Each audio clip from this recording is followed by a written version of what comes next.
नमस्ते। आप सबका स्वागत है ईश्वर उपासना परिवार के जुलाई 2026 के मासिक मिलन में। आज हमारे सामने अनिल जी महर्षि दयानंद के वेद भाष्य के कुछ मंत्रों को प्रस्तुत करेंगे और हम देखेंगे कि उनका उपासना से कितना गहरा संबंध है और उपासना योग की विद्या ठीक ढंग से नहीं मालूम हो तो उसका कैसे अर्थ करने में असंभव सा हो जाता है। महर्षि के भाव को हम नहीं समझ पाते हैं। तो आइए देखते हैं अनिल जी। जी बहुत बहुत धन्यवाद आचार्य जी। अ, नमस्ते सभी को, आप सभी का स्वागत है इस उपासना परिवार के इस मासिक मिलन में। और हम सभी जानते हैं कि जब भी मैं प्रस्तुत होता हूं तो महर्षि दयानंद सरस्वती जी का जो उस पर कुछ विचार मनन चिंतन हम करते हैं।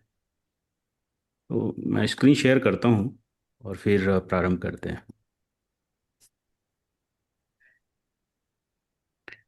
तो बड़ा ही सुंदर यह महर्षि दयानंद सरस्वती जी का वचन है, जहाँ पर ऋषि दयानंद लिखते हैं कि जैसे ईंधन से और घी से अग्नि की ज्वाला बढ़ती है, वैसे उपासना किए जगदीश्वर से योगियों के आत्मा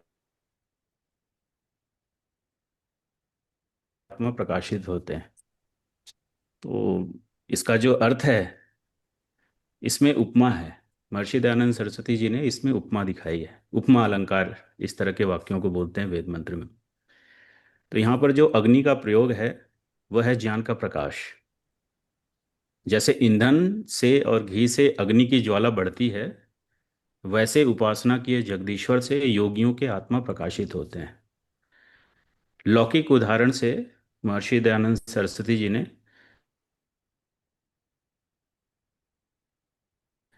योगाभ्यास उपासना को समझाने का प्रयास किया है कि उपासना से होता क्या है। तो यहाँ पर जो उपमा अग्नि है, उसकी उपमा ज्ञान के प्रकाश से ऋषि ने की है। और ईंधन क्या है? ईंधन है बुद्धि की ज्ञान प्राप्ति की सामर्थ्य। हम सभी बचपन से लेकर आज तक सब प्रकार की विद्याओं को रूप रस गंध स्पर्श शब्दों के माध्यम से, अपने इंद्रियों के माध्यम से, उसमें हम कुछ अपनी उहा भी लगाते हैं। यह हमारा एक ईंधन है जो हम बुद्धि के सामर्थ्य को बढ़ाने की बात कह रहे हैं। यह हमारा ईंधन है जो हम अपने चित्त को समाहित करना चाह रहे हैं। यह हमारा एक ईंधन है। अब यह ईंधन में जब घी पड़ जाती है तो अग्नि की ज्वाला अपने आप बढ़ जाती है, जैसे हम हवन आदि में देखते हैं। तो यहाँ जो घी है वह है ईश्वर कृपा से प्राप्त प्रज्ञा का आलोक। ये घी है। और हम आगे थोड़ा चर्चा करेंगे, कुछ हमने शब्दों को यहाँ पर लिखा है। और अग्नि की ज्वाला जो बढ़ने की बात है, कि हमने ईंधन में, जलती हुई ईंधन में एक घी डाला तो अग्नि की ज्वाला भड़क उठी।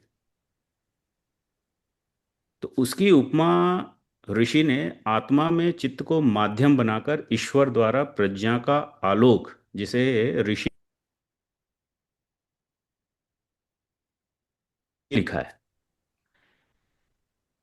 अब इस विषय पर थोड़ा सा विचार करेंगे कि जब काष्ठ जलती है और उस पे घी डालते हैं, तो इस उदाहरण पे हमें दो बातों पर ध्यान देना है।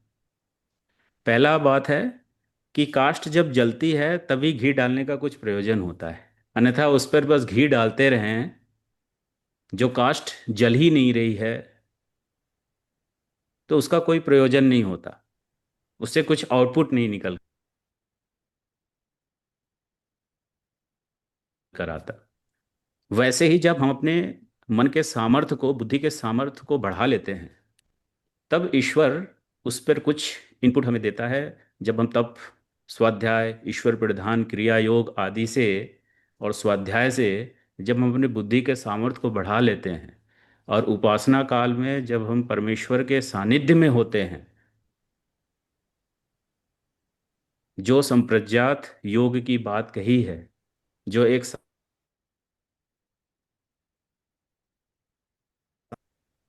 तब उसमें ईश्वर घी डालता है उस ईंधन में, उस चित्त पर। तो यहाँ पर हमें कठोपनिषद में भी वचन मिलता है कि हृदा मनीषा मनसा अभिक्लिप्तो य एतद विदुः अमृतास्ते भवन्ति। इसका आशय क्या है कि जब हम अपने मन के सामर्थ्य को बढ़ा लेते हैं,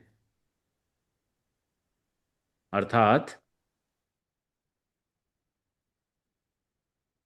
हमको बढ़ा लेते हैं, तब परमेश्वर की कृपा से वह हमें प्राप्त हो जाता है, हम अमृतत्व को प्राप्त हो जाते हैं।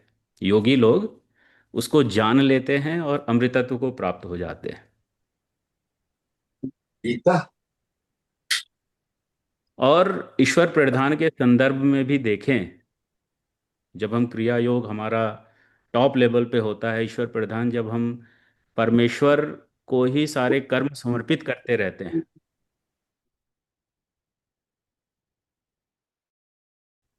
तो उसका भी लाभ जो बताया है वो यही बताया है, ततः प्रत्यक्ष चेतना अधिगमो अपि अंतराय अभावश्य। कि वो जो भीतर की चेतना है, उस पर हमें अधिकार बन जाता है उसकी प्राप्ति करने में, अर्थात आत्मा और परमात्मा दोनों की प्राप्ति हम सबको होती है। तो ये काष्ठ जो है, वह ईंधन जब बनता है तभी घी डालने का प्रयोजन होता है। कहने का अर्थ है कि ईश्वर हमें उतना ही ज्ञान देगा, बुद्धि देगा, जितना हमने प्रयास किया है।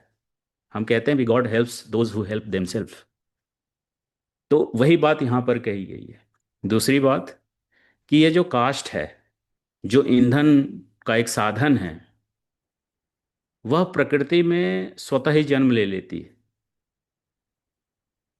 किंतु घी डालने के लिए उद्यम करना पड़ता है। कहने का तात्पर्य है कि यह जो काष्ठ है वह होता है जैसे बुद्धि से इंद्रिय प्रणाली के द्वारा बुद्धि पर हम सारे ज्ञान को प्राप्त कर लेते हैं, और ऊहा से भी हम कुछ नया ज्ञान प्राप्त करते रहते हैं। जब यह दोनों कार्य हो जाते हैं,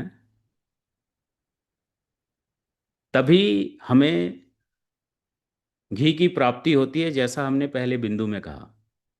यह घी के लिए उद्यम करना पड़ता है।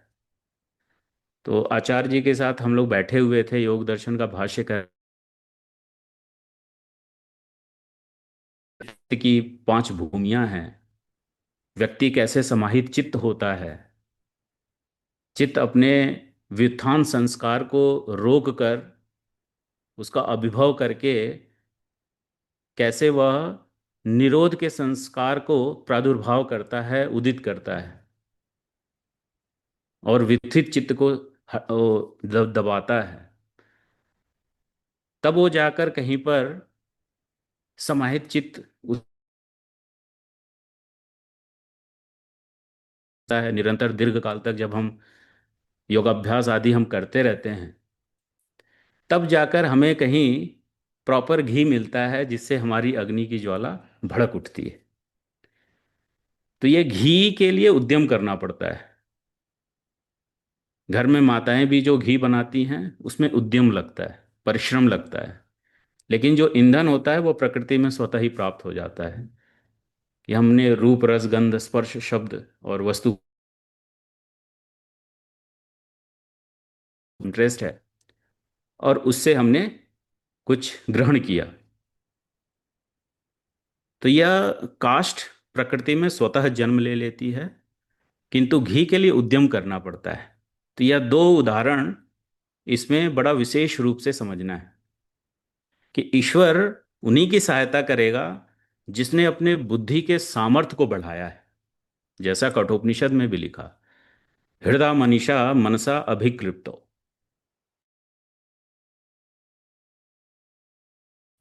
अभिक्लिप्तो का अर्थ है कि सामर्थ्य को बढ़ाना। अभी उपसर्ग लगाया, अर्थात बहुत अच्छे से उसके सामर्थ्य को बढ़ाना। अपने चित्त को समाहित करने के लिए जो जो प्रयत्न करना है, योगाभ्यास करना है, वह निरंतर हम करते रहें। तब कहीं जाकर हमारा चित्त समाहित होगा, हमारा ध्यान लगेगा और ध्यान से हम समाधि में प्रवेश करेंगे। और जब संप्रज्ञात योग की हमें प्राप्ति होगी, तो यह जो अग्नि की ज्वाला है अपने आप भड़क उठेगी। यहाँ पर जो है, उपासना की है जगदीश्वर, इसमें उपासना शब्द बड़ा महत्वपूर्ण है। क्योंकि यदि उपासना हमें पता न हो कि किस विधि से उपासना करनी है, तो यह जो घी है वह समझ में नहीं आएगी फिर। क्योंकि मैंने देखा कि आर्य समाज में मेरा कुछ प्रवचन होता रहता है, तो वहाँ पे मैंने यही बात समझाई कि उपासना मन को स्थिर करती है ईश्वर की, वहाँ पर मिलना होता है। तो एक व्यक्ति ने कहा, मेरे प्रवचन का जो कंक्लूजन था, कि उपासना केवल बैठकर नहीं की जा सकती, आप खड़े होकर भी उपासना कर सकते हैं। तो ऐसी जब चीजें आ जाती हैं कहीं पर, तो ये जो उपासना जो शब्द है वो भी धूमिल होने लगता है। इसको लोग वर्शिप के नाम से, कुछ मंत्रों के नाम पर उपासना को प्रचारित करते हैं। लेकिन उपासना बड़ा सिंपल सा अर्थ है। इसकी जो विधि है वह ऋषियों से हमें समझनी चाहिए कि उपासना हमें करनी कैसी है। तो उपासना कैसे करनी है, ऋषियों ने लिखी है कि चित्त योगश्चित्त वृत्ति निरोधा, यही है उपासना करने की विधि। अन्य कोई उपासना की विधि हो ही नहीं सकती।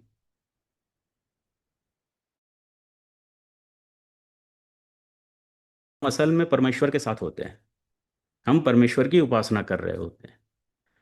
तो यदि किसी को कोई भ्रम हो कि उपासना कैसे करनी चाहिए, तो उसके लिए भी मैंने एक छोटी सी स्लाइड बनाई। तो वो मैं स्लाइड दिखाना चाहता हूँ। बहुत, ये ऋषियों के शब्द हैं, न हमारे हैं न आचार्य जी के, किसी के भी शब्द नहीं है। यहाँ पर ऋषि के शब्द हैं। तो देखिए ऋषि क्या कह रहे हैं कि जब उपासना प्रारंभ करना चाहें तब शुद्ध एकांत निउपदेश में आसन लगाएं। खड़े होकर मन मन को, शरीर को अस्थिर करके आप कभी भी उपासना नहीं कर सकते। जब मैंने यह बात बताई, तो आर्य समाज में के जो कुछ विद्वान हैं उनसे क्या मुझे सुनने में आया आपको पता है? बड़ा आश्चर्य होगा आपको कि जब मैंने बताया कि जब उपासना प्रारंभ करना चाहें तब शुद्ध एकांत देश में आसन लगाएं, यह सही बात है, लेकिन यह प्रारंभिक अवस्था है।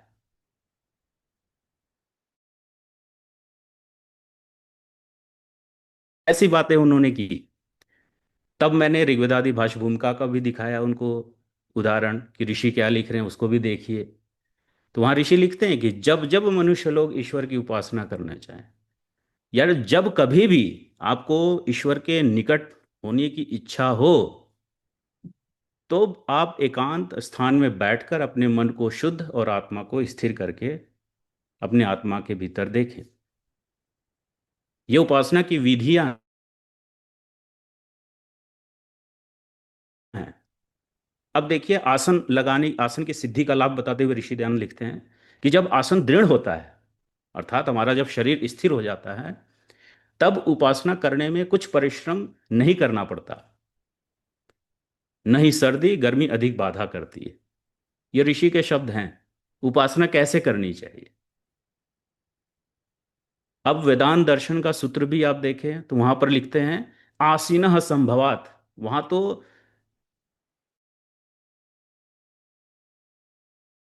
एक स्टैंप लगा दिया उन्होंने कि आप ब्रह्म की उपासना आसन लगाए बिना कर ही नहीं सकते। ब्रह्म की उपासना आसन लगाकर ही संभव है। अब ऐसा उन्होंने क्यों लिखा? क्योंकि जब हमारा शरीर स्थिर होता है तो अब हमारे इंद्रिय भी स्थिर होते हैं, और जब हमारे इंद्रिय स्थिर होगी तो मन भी स्थिर होगा, और जब मन स्थिर होगा तो आत्मा भी स्थिर होगा। अब इसको रिवर्स इंजीनियरिंग कर लें कि परमेश्वर की उपासना स्थिर आत्मा के भीतर होता है। और हमारा आत्मा स्थिर क्यों नहीं है? क्योंकि हमारा मन स्थिर नहीं है। हमारा मन क्यों नहीं स्थिर है? क्योंकि हमारे इंद्रियां स्थिर नहीं है। हमारी इंद्रियां स्थिर क्यों नहीं है? क्योंकि हमने प्राणायाम या फिर हमने आसन नहीं लगाया है, दृढ़ आसन नहीं लगाया है। तो घुमा फिरा कर यही बात आएगी कि शरीर को स्थिर करके, आत्मा को स्थिर करके परमेश्वर की उपासना की जाती है। अब देखिए, उन्होंने आगे भी लिखा, रण और ढांपने वाला जो अज्ञान है वह नित्य प्रति नष्ट होता जाता है। यहां से भी हमें क्या समझ में आता है कि हमें आसन लगाकर ही परमेश्वर की उपासना करनी है। आप प्राणायाम चलते फिरते तो नहीं करेंगे। एक जगह शरीर को स्थिर करके ही प्राण को हम स्थिर करना चाहेंगे, प्राणायाम करना चाहेंगे, जिससे हमारा मन मन की स्थिति अच्छी हो, चित्त की स्थिति अच्छी हो। आगे और उसमें गंगा जो शब्द है उसका अर्थ करना चाहते हैं। मैं बस यहां पर यह समझाना चाह रहा हूं कि उपासना स्थिर शरीर के साथ की जाती है, आसन लगाकर की जाती है, स्थिर मन के साथ की जाती है। तो यहाँ पर जो गंगा शब्द है वह उन्होंने बताया कि ये नाड़ियों के नाम हैं, और उनमें योगाभ्यास से परमेश्वर की उपासना करने की बात करते हैं। कि परमेश्वर की उपासना कैसे की जाती है? योगाभ्यास करके। इसके अलावा अन्य कोई उपाय नहीं है परमेश्वर की उपासना करने की। ऋग्वेद आदि भाष्य भूमिका में उपासना को शब्दशः उसका अर्थ करते हैं, परिभाषित करते हैं। आप सातवां यदि बिंदु देखें कि ईश्वर के स्वरूप में मग्न होकर उसकी सत्य भाषण आदि आज्ञा का यथावत पालन करना।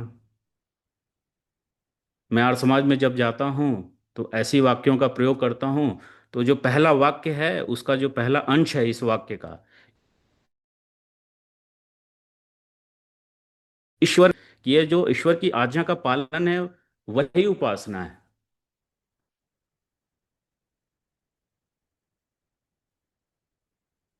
तब आप ईश्वर के स्वरूप में ही मग्न होंगे या फिर परमेश्वर की आज्ञा का पालन कर रहे होंगे।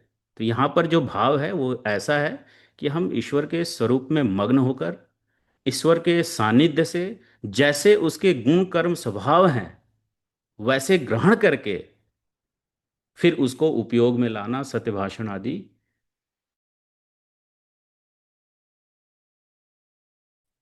कि परमेश्वर से जो हमने प्राप्त किया उसका हमने उपयोग भी किया। आगे भी लिखते हैं कि जब ईश्वर की उपासना से विद्या विज्ञान अति उत्तम गुणों की प्राप्ति होती है तभी मनुष्यों का नाम देव होता है। सब मनुष्यों का जो लक्ष्य है, तीन प्रकार के मनुष्य हैं। तीन प्रकार के मनुष्य हैं, देवता, मनुष्य और राक्षस। और सबको बनना है देवता। तो देवता आप बिना परमेश्वर की उपासना किए तो बन ही नहीं सकते, क्योंकि ईश्वर की उपासना से ही हमें यथार्थ ज्ञान प्राप्त हो सकता है। वही घी डालता है, तभी अग्नि की ज्वाला बढ़ती है। जो प्रकाश की जो पराकाष्ठा है वह हमें प्राप्त होती है। तो इस विषय में हम इतना ही कहना चाहेंगे, उपासना विषय में और इस वेद मंत्र के इस अर्थ पर। आचार्य जी यदि आप कुछ ऐड करना चाहते हैं तो।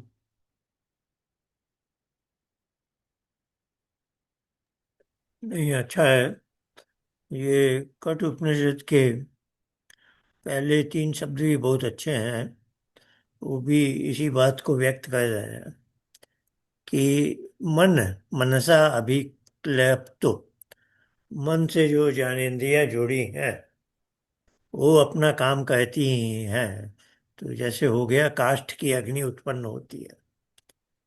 अब ऐसा जो व्यक्ति है उसको मनीषा कहा, जिसने अपने मन पर स्वामित्व प्राप्त कर लिया। तो ऐसा जो मनीषी है, योग अभ्यास से जिसने उसने अपने मन पर स्वामित्व प्राप्त किया, उसके हृदय में, तो हृदय शब्द आया, उसके हृदय में ज्ञान का प्रकाश होता है।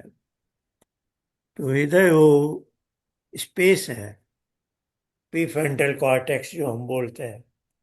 तो यहाँ हृदय वो एनाटॉमिकल हृदय नहीं है, जिसके लिए संस्कृत में शब्द हृत्पिंड भी है।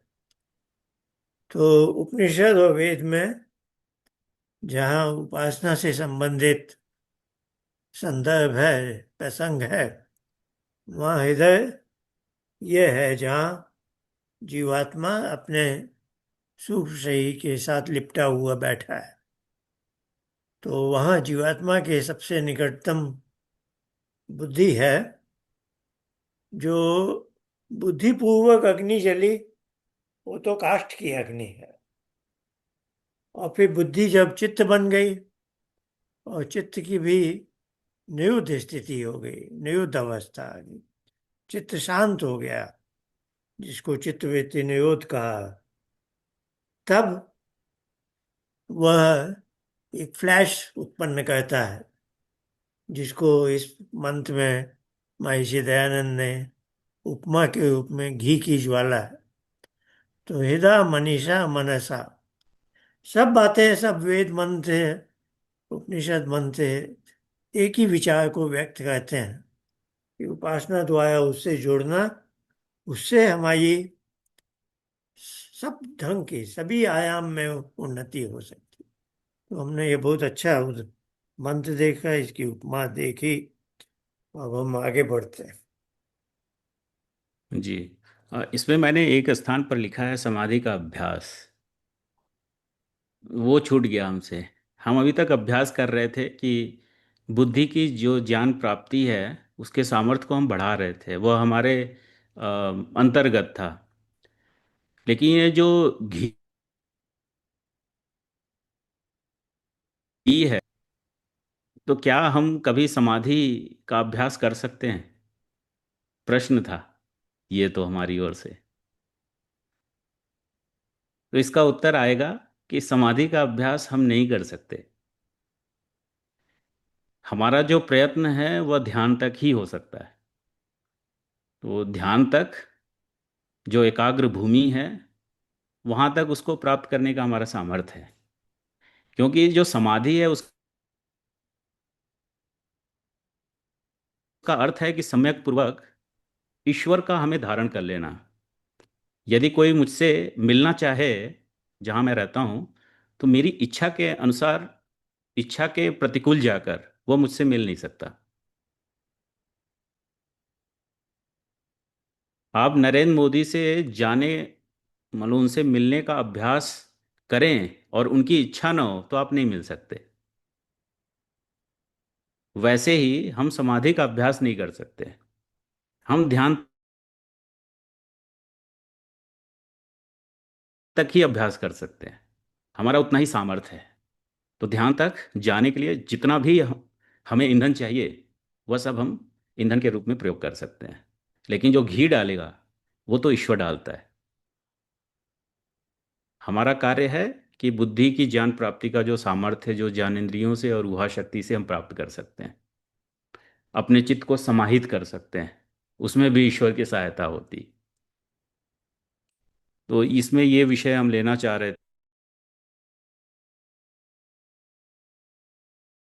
जो ईश्वर की आज्ञा का पालन है, जैसे वेद के मंत्रों में ईश्वर ने लिख दिया कि मैं दयालु हूं और न्यायकारिता मेरे भीतर है। अब कोई इसको, इसकी आज्ञा का पालन कर रहा है, तो मैं कह रहा हूं कि वह उपासना नहीं कर रहा है। ऐसा मैंने क्यों कहा? क्यों? क्योंकि वह जो उसने शब्द पढ़े, जो भी उसने गुरुजनों से देखा सुना, जो भी कुछ किया, वह जो भी आज्ञा का पालन कर रहा है वो अपनी बुद्धि से कर रहा है, वह ईश्वर की बुद्धि से नहीं कर रहा है। इसमें दोष है। क्योंकि जब वह उस आज्ञा का पालन वो करेगा अपनी बुद्धि से, तो हम तो अल्पज्ञ हैं, हमें उतना सामर्थ्य नहीं है, हम तो अंतर्यामी भी नहीं है। लेकिन जब हम परमेश्वर के समीप जाकर उसके गुण का स्वभाव को जानते हैं, और वह जब अपने गुण का स्वभाव का प्रकाश हमारे आत्मा के भीतर करता है, तब जब हम उसकी आज्ञा का पालन में लगते हैं तो उसकी बात अलग होती है। जैसे एक डॉक्टर रोग हो आपको, तो बिना डॉक्टर के पास गए आप अपना ही इलाज करने लगे, वो ऐसा हो गया। ना हमें रोग के बारे में पूरी जानकारी प्राप्त है, ना हमें दवा के बारे में पूरी जानकारी प्राप्त है।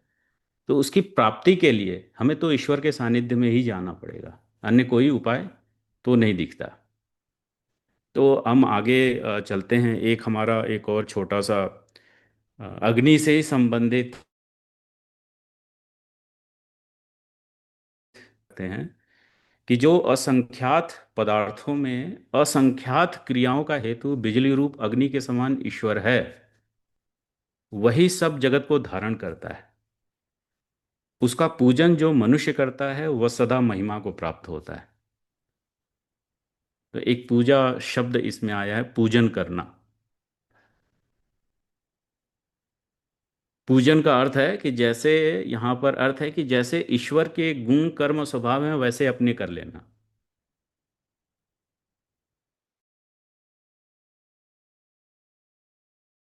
तब उसको अपनाकर परमेश्वर की आज्ञा में रहना, जैसा ईश्वर चाहता है वैसा हम रहें।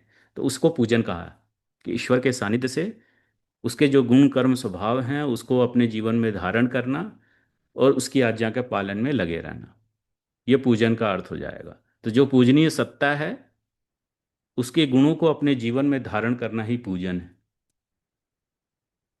और हम कैसे उसके गुणों को धारण करेंगे? ईश्वर की उपासना करके।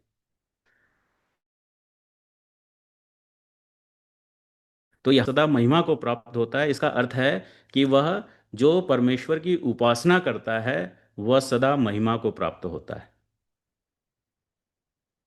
उसके वो भी वैसे जैसे ईश्वर के गुण कर्म स्वभाव हैं वैसे उसके हो जाते हैं। इससे बड़ी महिमा क्या हो सकती है?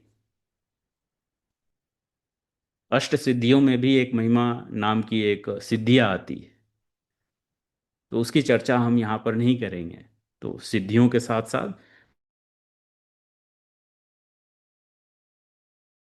हम उसके जैसे गुणकर्म स्वभाव वाले हो जाते हैं। क्वालिटी वाइज, क्वांटिटी वाइज तो हम नहीं हो सकते, लेकिन क्वालिटी वाइज तो हो सकते हैं। ऐसा आचार्य जी ने भी कई बार हम सबको बताया है। तो असंख्यात पदार्थ हैं इस सृष्टि में, ब्रह्मांड में। असंख्यात शब्द क्यों प्रयोग किया है? क्योंकि वह संख्या हमें नहीं पता। ईश्वर सर्वज्ञ है, उसको बोलते हैं तत्र निरतिशयम सर्वज्ञ बीजम। वह जानता होगा कि कितने पदार्थ हैं। हमारे लिए तो असंख्य हैं, और असंख्य पदार्थ हैं तो असंख्य क्रियाएं भी होंगी। और उन क्रियाओं का जो हेतु है, अर्थात जो कारण है, जिसका आधार, वह बिजली रूप अग्नि है। वेद में भी कई सारे हमें वेद मंत्र देखने को मिलते हैं। इस अग्नि के आधार पर 33,342 तत्व हैं। 33,340 तत्व उसके आधार पर हैं।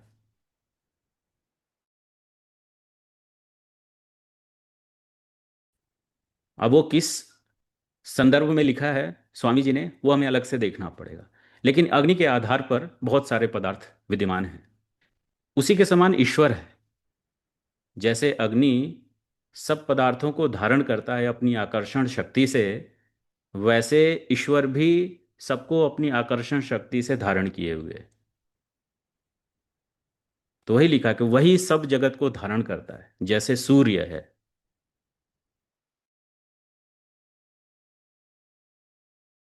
सोलर सिस्टम में सूर्य है, उसने पृथ्वी को धारण किया हुआ है। वैसे ही ईश्वर ने सूर्य को भी और पृथ्वी को भी धारण किया हुआ है। तो जैसे सूर्य स्वप्रकाश स्वरूप है, सबसे उससे ऊर्जा पृथ्वी पर प्राप्त होती है, वैसे ही ईश्वर से सब ऊर्जावान है, सब पदार्थ ऊर्जावान है। और वो जो असंख्य क्रियाएं हैं उसको जानने वाला वो ईश्वर है। तो वो धारण करती है। अब इस अग्नि के विषय में अब देखिए, अब जैसे सूर्य है वह पृथ्वी को धारण किए हुए है अपने आकर्षण शक्ति से, तो मन में प्रश्न आएगा कि यहाँ तो फोर्स है कुछ, जिसको हम आजकल साइंस में भी जानते हैं कि इस सन ने अर्थ को पकड़े हुए है अपने फोर्स से, ग्रेविटेशनल फोर्स से। लेकिन ईश्वर के भीतर क्या है कि जो वह सब पदार्थों को धारण किया हुआ अपने आकर्षण शक्ति से, कैसे? तो उसका उदाहरण सांख्य दर्शन में मिलता है, तत्सन्निधानात अधिष्ठातृत्व मणिवत। जैसे एक चुंबक लोहे के निकट रहता है तो लोहे में गति उत्पन्न कर देता है, वैसे ही यह जो प्रकृति है वह ईश्वर के सानिध्य में आते ही उसके अंदर क्षोभ उत्पन्न हो जाता है और सारी क्रियाएं होने लगती हैं उसके अनुकूल। वह उसको पकड़ लेता है, जैसे एक चुंबक लोहे में आकर्षण शक्ति आ जाती है, उसको खींचने लगता है, उसमें भी चुंबकत्व आ जाता है कुछ। तो वैसे ही जैसे सूर्य ने इस पृथ्वी को धारण किए हुए है, वैसे ही ईश्वर ने सूर्य और पृथ्वी अंतरिक्ष सबको उसने धारण किया हुआ है। तो अब देखिए, यह जो अग्नि है जो हमें कास्ट में अभी जो ईंधन जो हमें दिखा, वह अग्नि है जो हमें आंखों से दिख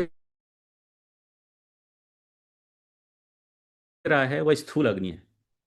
और इसी स्थूल अग्नि का आधार एक कारण रूप अग्नि है, जिसको बिजली रूप अग्नि कहते हैं। एक सूक्ष्म अग्नि है जिसको हम कहते हैं बिजली रूप अग्नि। और उसी स्थान पर एक कारण रूप अग्नि भी है। और इन ये तीनों पदार्थ एक ही स्थान पर है। जैसे हम कहें कि ये मोबाइल है, ये मोबाइल मेरे हाथ में दिख रहा है, ये सॉलिड है, स्थूल है। तो इसी स्थूल पदार्थ के भीतर एक सूक्ष्म मोबाइल भी है जो इसका आधार बना हुआ है। और इस सूक्ष्म मोबाइल का भी एक आधार कारण रूप मोबाइल है। और इस ये जो तीनों हैं, स्थूल सूक्ष्म और कारण मोबाइल, ये तीनों एक ही स्थान को घेरे हुए हैं। इसको आचार्य जी हमें समझाने के लिए कहते हैं कि जो मैकेनिकल इंजीनियरिंग पढ़े हैं उसमें एक थर्मोडायनेमिक्स नाम का एक कंसेप्ट आता है। उस थर्मोडायनेमिक्स में हमें सिखाया जाता है टू एग्जिस्टिंग कंटिन्यूअम स्टेट।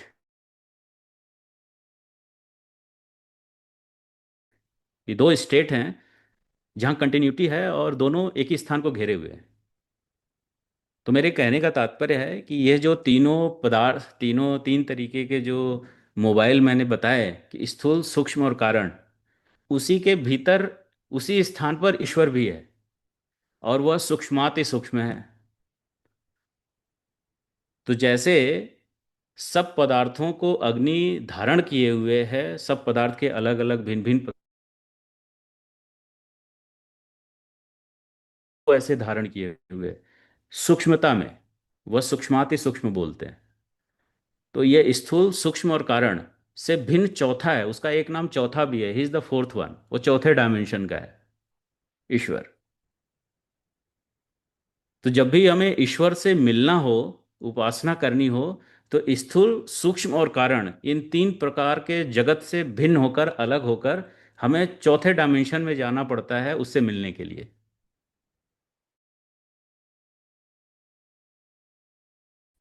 कहने का तात्पर्य है कि जागृत, स्वप्न और सुषुप्ति, इन तीनों अवस्थाओं से भिन्न जाकर हमें एक तुरी अवस्था, भिन्न अवस्था में जानी पड़ती है जहां से परमेश्वर की प्राप्ति होती है, जहां हम उससे मिल सकते हैं। तो इससे रिजर्व स्टेट जिसमें जाने का माध्यम एक ही है, योगश्चित्त वृत्ति निरोधा, चित्त की वृत्तियों का निरोध करके। तो मैंने वही बात यहाँ पर समझाने का प्रयास किया है कि जो सूर्य है और जो अंतरिक्ष में जो अग्नि है, वैक्यूम है, पोलपन है, वहां पे भी अग्नि है सूर्य की। और पृथ्वी में तो अग्नि है ही, पृथ्वी स्थानीय अग्नि कहते हैं। तो मैं वही समझा रहा था कि यहाँ पर सूर्य जो है वो कारण रूप जगत का एक प्रतिनिधि है। और जो अंतरिक्ष में जो किरणें हैं, जो अग्नि है, जो सूक्ष्म किरणें हैं, वह द्वितीय स्तर की अग्नि है। इसको अंतरिक्ष स्थानीय अग्नि कहते हैं। भाष्य में देखा, वहां पे कौन सी है? वो थर्ड लेवल की है अग्नि, तीसरी अग्नि। उसने अग्नि कहीं से प्राप्त की है? सूर्य से। जब वह बीज रूप में था तो सूर्य से उसने अग्नि को ग्रहण किया, एक वृक्ष बना, और उसको सूखा हुआ जो हमें हमें एक काष्ठ दिखता है वह हमें प्राप्त होता है। उसको हम ईंधन की तरह प्रयोग करते हैं। तो कहने का तात्पर्य है कि जैसे हमारे तीन शरीर हैं, स्थूल सूक्ष्म और कारण, वह पदार्थ दिख रहे हैं, उसके भी तीन रूप हैं, स्थूल सूक्ष्म और कारण। और इन तीनों से भिन्न ईश्वर है। उस ईश्वर की जो उपासना करता है, ईशोपनिषद में भी आता है कि संभूति और असंभूति शब्द आते हैं दो। कि कार्य जो, प्रकृति का जो कार्य, कार्य जो जगत है, और जो कारण रूप जगत है, इन तीनों से भिन्न जो इस परमेश्वर की उपासना करता है, वही सदा महिमा को प्राप्त होता है। तो इस विषय में इतना ही कहना चाहेंगे। आचार्य जी, आप इसमें कुछ ऐड करना चाहते हैं? इसमें तो मैंने वेद के मंत्र भी लिखे हैं, त्रीणी पदा विचक्रमे। तो वहाँ पर भी यदि देखें तो इस वेद मंत्र में भी त्रीणी पदा विचक्रमे विष्णु गोपादाभ्य, तीन पद हैं इस सृष्टि के, स्थूल सूक्ष्म और कारण। तो ऋषियों की बात हमेशा एक,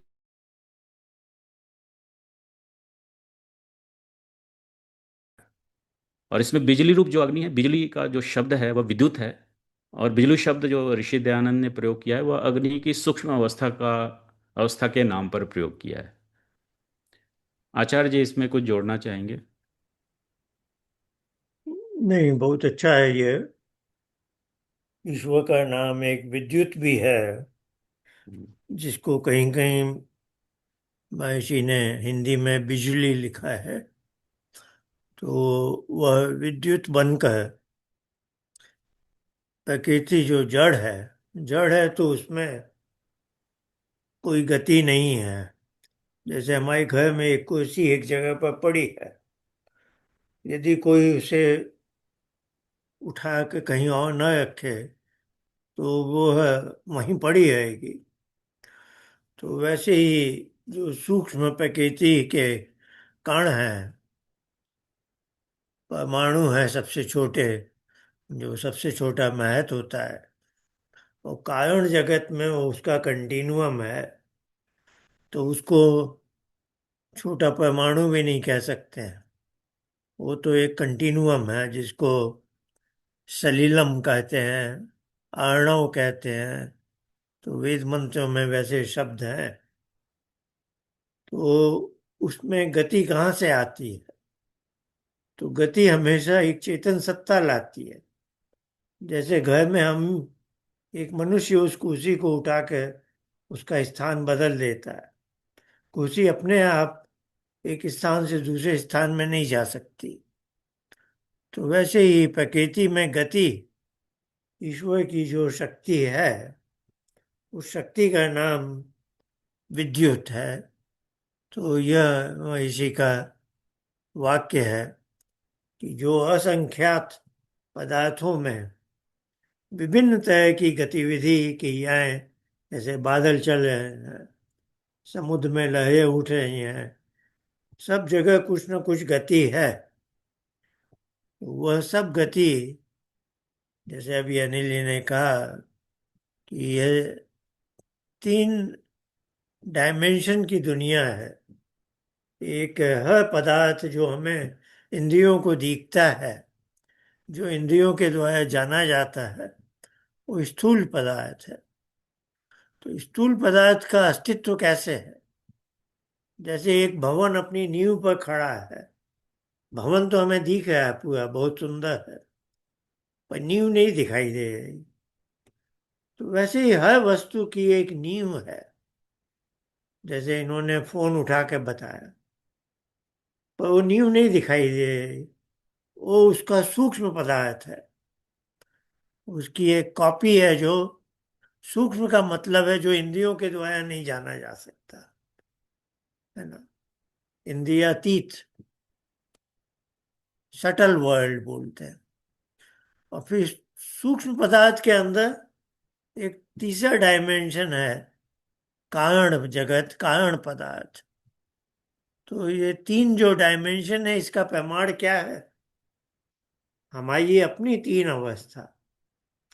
अभी हम जागृत अवस्था में हैं, हम स्थूल शरीर से काम कर रहे हैं। मैं बोल रहा हूँ, आप सुन रहे हैं, हम चलते फिरते हैं। पर जब हम नींद में चले जाते हैं तो हम केवल सूक्ष्म शरीर में स्वप्न देखते हैं। और ईश्वर के पास से कभी गाढ़ी नींद आ गई तो हम सुषुप्ति में चले जाते हैं।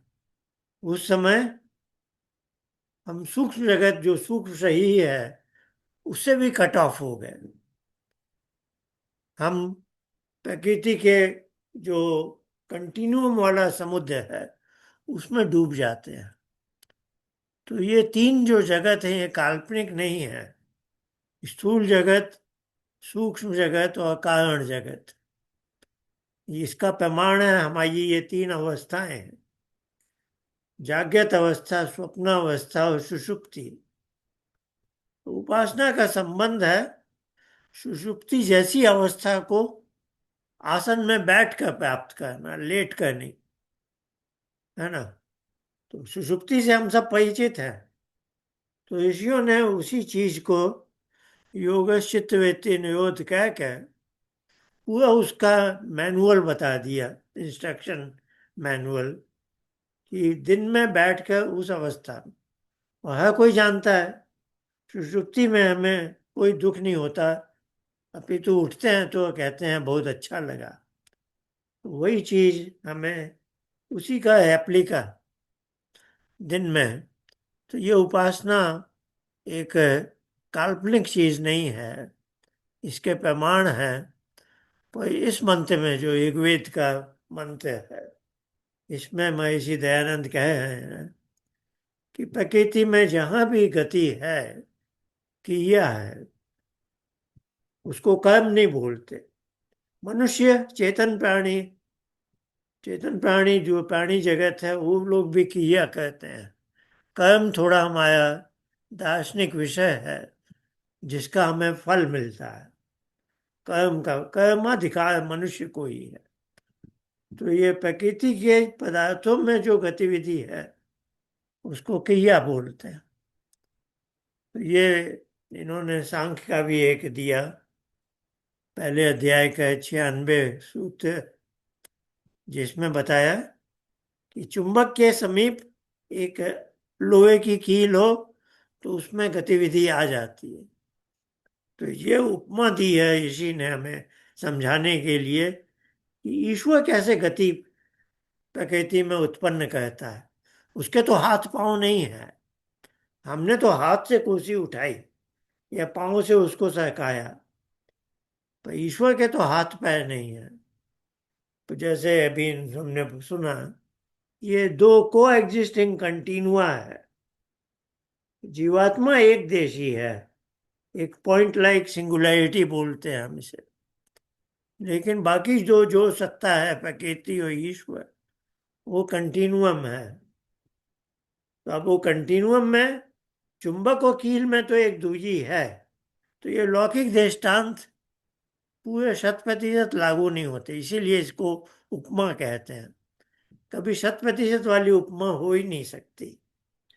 समझाने के लिए कि जैसे चुंबक के समीप लोहे में गति आ जाती है, वैसे ईश्वर और के सामीप्य में, अभी ईश्वर और प्रकृति तो दोनों एक को एग्जिस्टिंग है ना। जैसे समुद्र के जल में वायु भी है, जल भी है, तो वो तो अथाह है, फैला हुआ है सब जगह। तो ऐसा ही कोई समुद्र साया संसार, तो समुद्राधर्णवाद अधि संवत्सर हो जाए थे। सब बातें हमें बताई गई हैं वेद में। तो ये यहाँ बताया कि ईश्वर दयानंद की अपनी भाषा है। वो कह रहे हैं कि एक मनुष्य प्रकृति में सब जगह गति देख रहा है। असल में सृष्टि की हर रचना में उसको ईश्वर दिखाई देना चाहिए। और जब हमारी दृष्टि अंतर्दृष्टि व्यापक होती है तो केवल प्रकृति की अ- अस्तित्व में ही ईश्वर का अस्तित्व है। एक फूल को देख रहे हैं लेकिन फूल में ही ईश्वर को देख रहे हैं। और अब ये अस्तित्व से एक डायमेंशन आगे चले गए। गतिविधि किया, बादल चल रहे हैं। अब मनुष्य सोचता है ये बादलों को चला कौन है? ये पृथ्वी दौड़ रही है 1 लाख किलोमीटर प्रति घंटे। हमारे जेट विमान चलते हैं 1000 किलोमीटर प्रति घंटे। उससे 100 गुण अधिक गति से हमारी ये पृथ्वी गेंद की तरह दौड़ रही है। पर हमें नहीं पता चलता, हमें लगता है ये कितना स्थिर हमें आधार दे रही है, इसने हमें धारण किया हुआ है। तो ये जो सारी गति दिख रही है, प्रकृति के बने पदार्थों में भी ईश्वर दिखना चाहिए। उतनी सूक्ष्म दृष्टि नहीं आई है तो कम से कम प्रकृति के पदार्थों की गति में देखकर ईश्वर का अनुमान करना चाहिए, है ना? और फिर उसका जो पूजन जो मनुष्य करता है वो तो अपनी महिमा से है ही। हमारे वो 8 मंत्रों में भी है ना। कौन सा मंत्र है महिमा? यत यह आत्मदा बलदा यस्य विषुपासते, यह प्राणतो निमिषतो महि। ये सभी इसमें एक मंत्र में महिमा भी है, मुझे अभी याद नहीं आ रहा। महिमा शब्द वेद मंत्रों में बड़े विशेष ढंग से आता है। तो जब हम उसके उपासना में उसके सामीप्य में जाते हैं तो उसको भी थोड़ी सी ईश्वर की महिमा प्राप्त हो जाती है। आइए आगे चलते हैं, एक मंत्र तो और ले लो।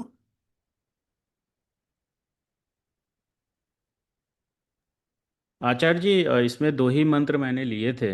अच्छा, चलो अच्छा है। जी। नहीं तो समय अधिक लगता है, 2 ही लेके आए हो आज, अच्छा है। और जी। किसी का कोई प्रश्न आदि हो तो आज की किसी बात पर एक या मेरा किसी प्रश्न और है। बात पर नमस्ते तो अब आचार्य हम जी। ले सकते हैं। नमस्ते आचार्य जी, मेरा एक हाँ प्रश्न है। हाँ, बोलो। ये पूजन शब्द भी उपासना के लिए प्रयोग होता है आचार्य जी, तो ये ऐसा कह सकते हैं ना? हाँ, पूजा सत्यार्थ प्रकाश में एक जगह लिखा है स्त्रियों का सम्मान करना चाहिए। तो पूजा शब्द आया है क्योंकि यत नायस्तु पूज्यन्ते रमन्ते तत्र देवता, है ना? ये मनुस्मृति का श्लोक है। तो महर्षि दयानंद ने उसका अर्थ किया है सत्कार करना। पूजा का अर्थ है सत्कार करना। फिर वो महिलाओं के संदर्भ में आया है तो उन्होंने देव लिख दिया है वस्त्राभूषण देकर सत्कार करना। तो किसी का भी आदर सम्मान करना उसका पूजा करना बोलते हैं। तो नहीं, ये तो इसको स्वाभाविक है, उपासना के ये किसी चेतन प्राणी का ही होना चाहिए। लिए। किसी इसमें जड़ पदार्थ का, जड़ पदार्थ की भी पूजा की जा सकती है। कोई जैसे नदी, तो नदी की पूजा कैसे करें कि नदी में प्रदूषण न डालें, नदी के जल को दूषित न करें। वायुमंडल का की पूजा कैसे करें? तो वायुमंडल का प्रदूषण कम जी। कर दें या वायु का शोधन कर लें जो हम अग्निहोत्र के माध्यम से करते हैं। जल का भी शोधन, तो म्यूनिसिपल वेस्ट आजकल शोधन करके फिर नदी में डालते हैं। तो जितना कर सकते हैं वो उसका पूजा हो गया। नमस्ते आचार्य जी। एक जगह महर्षि दयानंद ने पूजा को इस तरह भी समझाया है, किसी पदार्थ को अच्छी तरह से जान करके और उसका सदुपयोग करना, उसको उपयोग में लेना पूजा कहलाती है। तो बिल्कुल, ईश्वर ये को भी अच्छी अच्छा तरह है। जान करके जब हम पूजा करेंगे तो वो उपासना ही हो जाएगी। ये भी सही है। ईश्वर ने प्रकृति के सब पदार्थ हमारे कल्याण के लिए ही बनाए हैं, तो उनको जी जी। यथावत जानना, उनका यथावत उपयोग करना और उनको यथावत बनाए रखना भी, कि जैसे उसने हमें यह शरीर दिया है, तो आत्महत्या करना गलत माना जाता है ना, कि इस शरीर का हमें पूरा उपयोग करना है, जो मनुष्य जीवन के उद्देश्य है। शरीर को शुद्ध भी रखना है, अद्विगात्यानि शुद्धयंती जैसे भी है, शरीर को स्वस्थ भी रखना है। तो ये सब बातें पूजा में भी आएंगी। हाँ, जैसे वेद की पूजा है।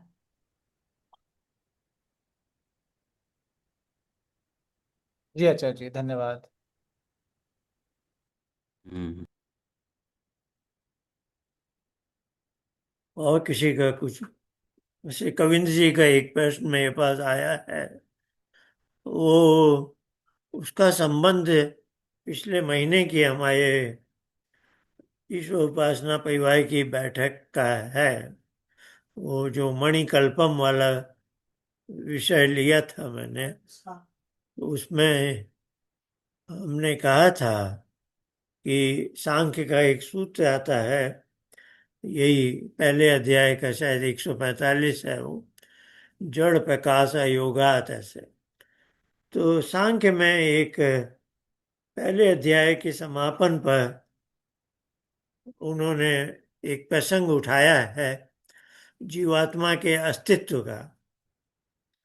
तो उसमें भी दो भाग कर दिए उन्होंने।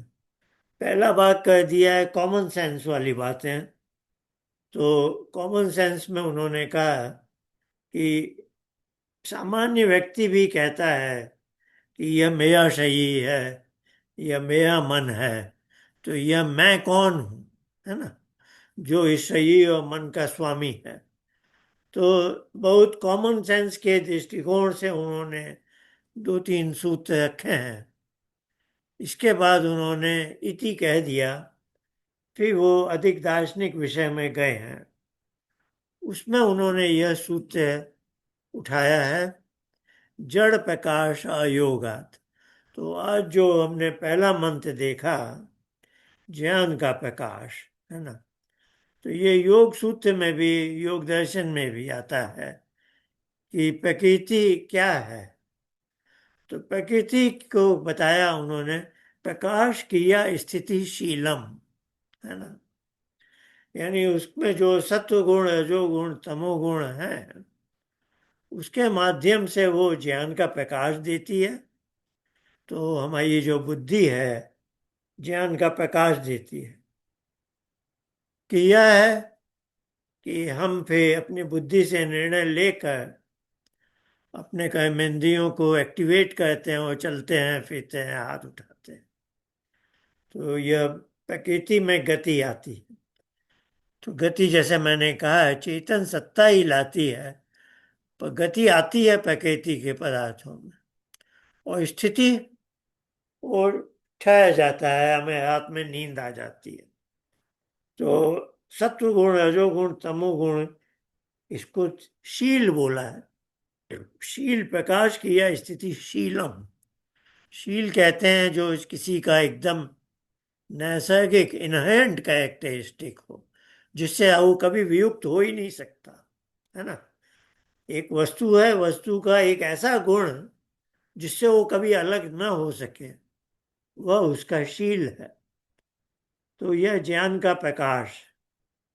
अब प्रश्न उठता है कि प्रकृति में यह ज्ञान का प्रकाश देने की सामर्थ्य कहाँ से आई। तो ये सूत्र कह रहा है, जड़ प्रकाश अयोगात। प्रकाश में भी अंत में आकार है, और अयोगात का भी आयम में अ है, तो दोनों मिलकर आ हो जाते हैं। तो जड़ प्रकाशा योगात। तो ये सूत्र लोग समझ नहीं पाए ठीक से। चलो, जो भी हुआ, हमारे साथ बहुत अन्याय हुए हैं। तो ये सूत्र का सही अर्थ क्या है? तो ये प्रसंग है जीवात्मा के प्रमाण के बारे में। जीवात्मा का प्रमाण बता रहे हैं कि ये जो बुद्धि ज्ञान का प्रकाश देती है, अयोगात, उसमें यह सामर्थ्य नहीं है। देखिए, बड़ी गहरी बात बोल रहे हैं।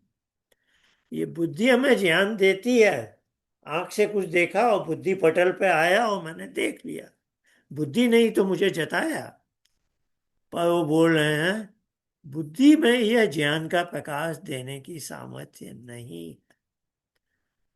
अब बोल रहे हैं ये प्रमाणित करता है कि वहां जीवात्मा बैठा है ना। अब कैसे इसका अर्थ लगे? तो इसी लोग सूत्र में बड़ी गहरी बात कहते हैं। तो वो कह रहे हैं कि जीवात्मा का जो चैतन्य है, तो मैंने जैसे कहा, कुर्सी अपने आप नहीं हिलेगी जब तक एक चेतन प्राणी उसमें क्रिया नहीं डालेगा, है ना। वैसे ही जीवात्मा का जो चैतन्य है, ये मेरी मुट्ठी समझ लीजिए जीवात्मा, और इसके बाहर जो एक दूसरी हथेली आ रही है, उस हथेली का ये वाला हिस्सा समझ लिए ज्ञान बुद्धि पटल है ना। जैसे हम कक्षा में जाते हैं, एक श्याम पट ब्लैक बोर्ड होता है, वहां लिखा होता है, वो हम देख लेते हैं, है ना, वह हम सीख लेते हैं। तो ये मैं हूं। मैं हमेशा इस बुद्धि पटल को देखता रहता हूं। इतना अधिक देखता हूं कि रात की नींद में भी स्वप्न देखता हूं, है ना। ये देखने की हमें बहुत अधिक आदत हो गई है। कोई बात नहीं। तो ये बुद्धि पटल है। अब बुद्धि मुझे कुछ दिखा रही है, ज्ञान का प्रकाश दे रही है। तो बोल रहे हैं ये बुद्धि में ये ज्ञान का प्रकाश देने की सामर्थ्य है ही नहीं। अच्छा, फिर कैसे हुआ ये? तो बोल रहे हैं ये जीवात्मा जो है, ये जो मुट्ठी वाला जीवात्मा, इसके अंदर एक विचित्र चीज है जिसको चेतना कहते हैं। आप जानते हैं कॉन्शियसनेस के नाम पर कितना कुछ चल रहा है। पर हमारे ऋषियों ने पकड़ लिया था कि ये चेतना बड़ी विचित्र चीज है। तो इसकी जो चेतना है, इस चेतना के प्रकाश से, इस चेतना के प्रकाश से ये बुद्धि, बुद्धि आप जानते हैं सूक्ष्म जगत का सबसे छोटा पार्टिकल है जिसको महत कहते हैं। तो ये महत है, अभी तो महत है, जड़ पदार्थ है, उसमें ज्ञान का प्रकाश देने की सामर्थ्य नहीं है। किंतु वो जब मेरे साथ लाया गया, वो तो ईश्वर करता है ये सब।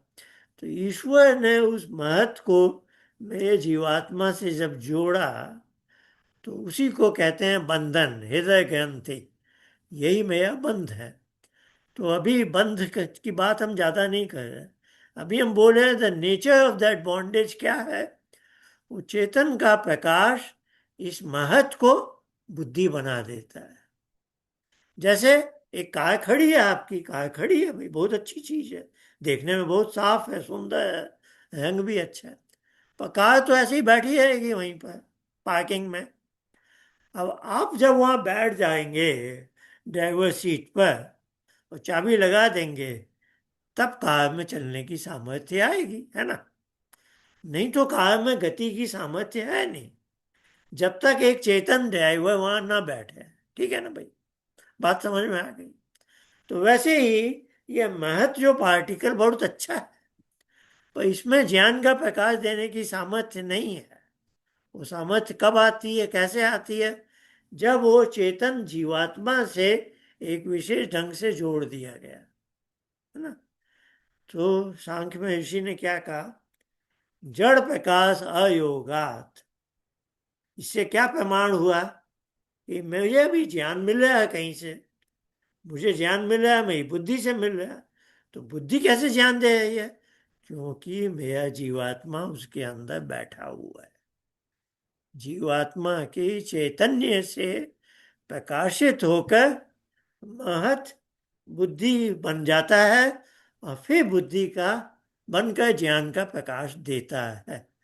यह वो एक तरह की डिराइव्ड प्रॉपर्टी है, उसकी अपनी प्रॉपर्टी नहीं है।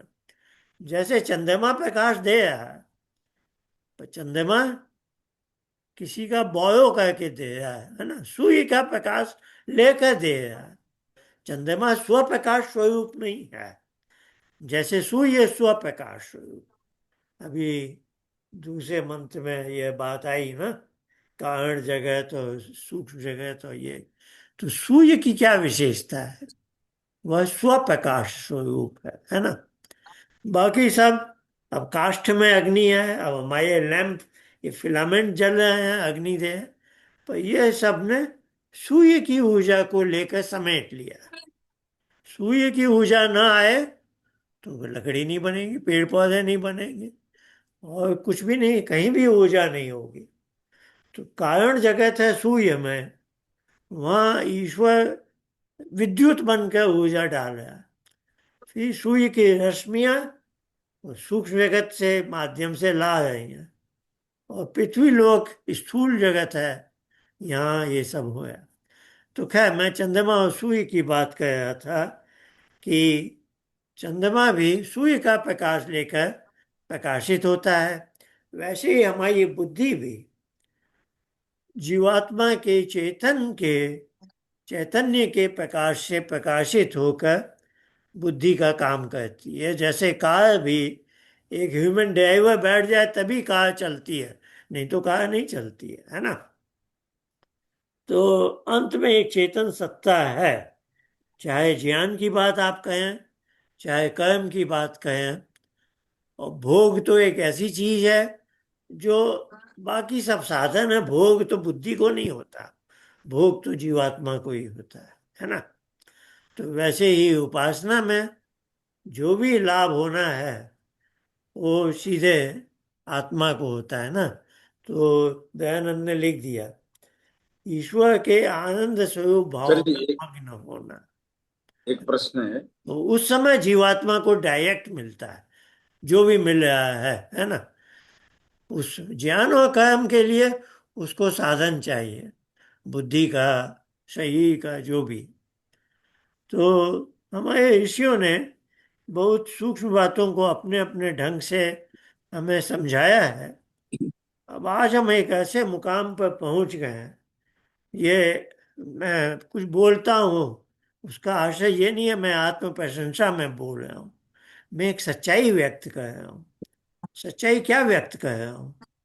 ये साइंस आज बहुत आगे बढ़ गई है, लेकिन कहीं पर जाकर वो डेड एंड में फंस गई है।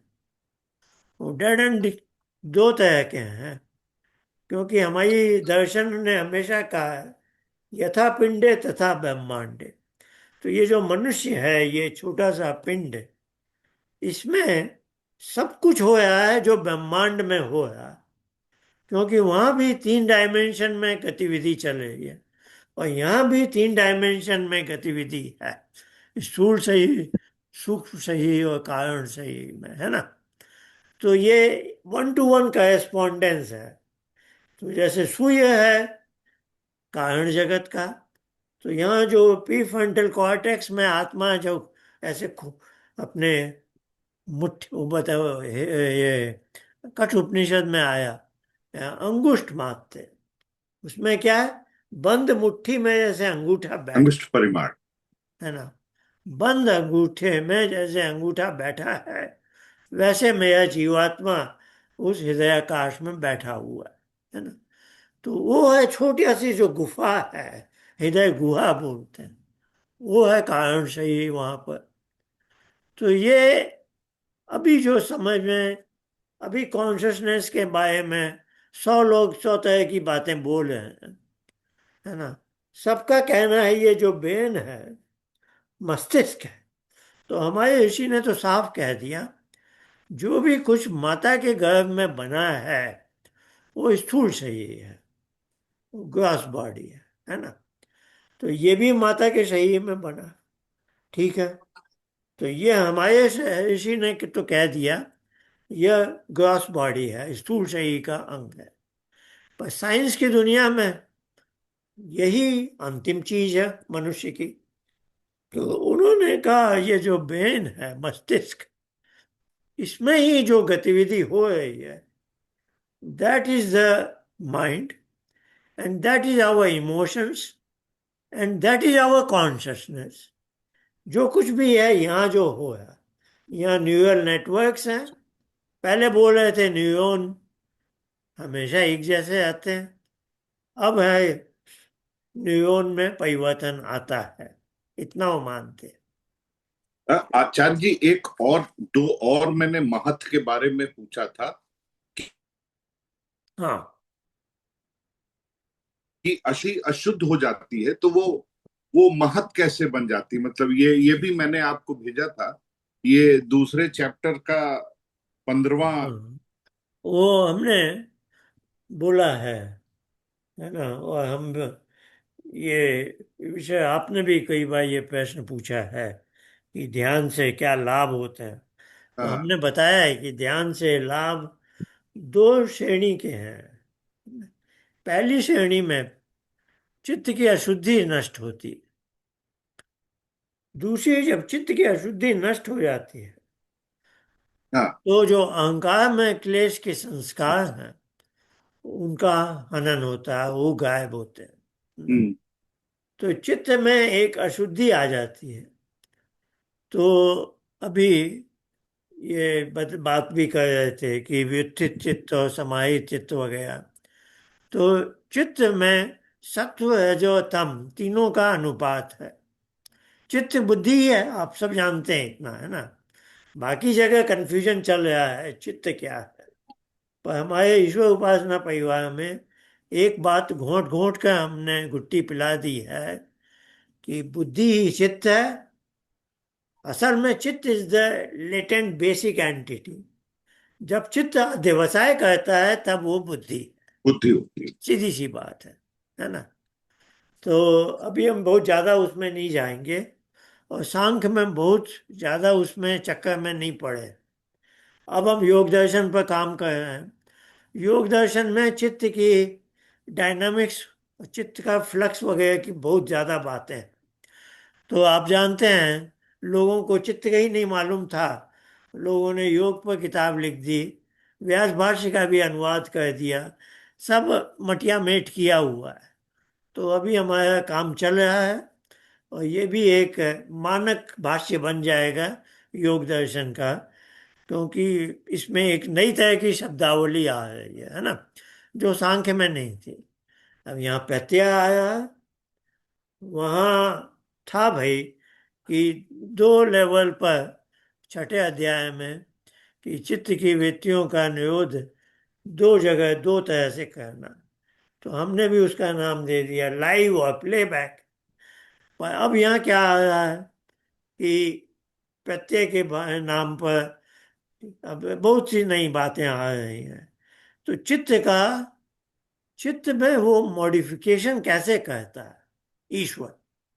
तो चित्त में ईश्वर सत्व का अनुपात बढ़ाता है जाता है ना। ऐसी बात नहीं है कि ये सांख्य में नहीं है, सांख्य में है। तीसरे अध्याय में सत्वो विशाला कह के है, सत्व ऊर्ध्व विशाला। तो वहां पहले एक सूत्र है आ ब्रह्म स्तंभ कह के, कि हमें पुनर्जन्म के बाद कैसी योनियां मिलती हैं। तो दो एक्सट्रीम बताई है। एक तो बहुत उच्च कोटि का ब्रह्म विद्या से पूर्ण विद्वान, दूसरी तरफ है स्थावर योनियां, जो पेड़ पौधे और छोटे माइक्रो ऑर्गेनिज्म है वैसे, है ना। फिर वो क्या कह रहे हैं, फिर उनके तीन सूत्र हैं। सत्व से ऊर्ध्व विशाला, सत्व बढ़ता जाएगा तो आप इस दिशा में आगे बढ़ते जाओगे। तम बढ़ेगा तो आप स्थावर योनि में जाओगे, इस तरह तमस बढ़ेगा तो। और बीच में हो तो रजोगुण वाला है। तो ये, और इसके पहले एक है अधिकाई पे, अभी मेरे पास ये सूत्र नहीं है। ये देवादि प्रभेदात ऐसे कह के एक सूत्र है। तो ये तीसरे अध्याय का सांख्य के सूत्र हैं, ये जहाँ अशक्तियों का वर्णन है। उसके बाद के 3-4 सूत्र हैं, अभी मैं मगर के नहीं आचार्य बताऊंगा। जी, ये ये जो मैं मैंने, इसलिए बोल रहा हूँ, ये अब ईश्वर की कृपा से हमें ये थोड़ा सामर्थ्य है। जहां भी प उपसर्ग आ जाता है मैं बहुत सावधान हो जाता हूँ।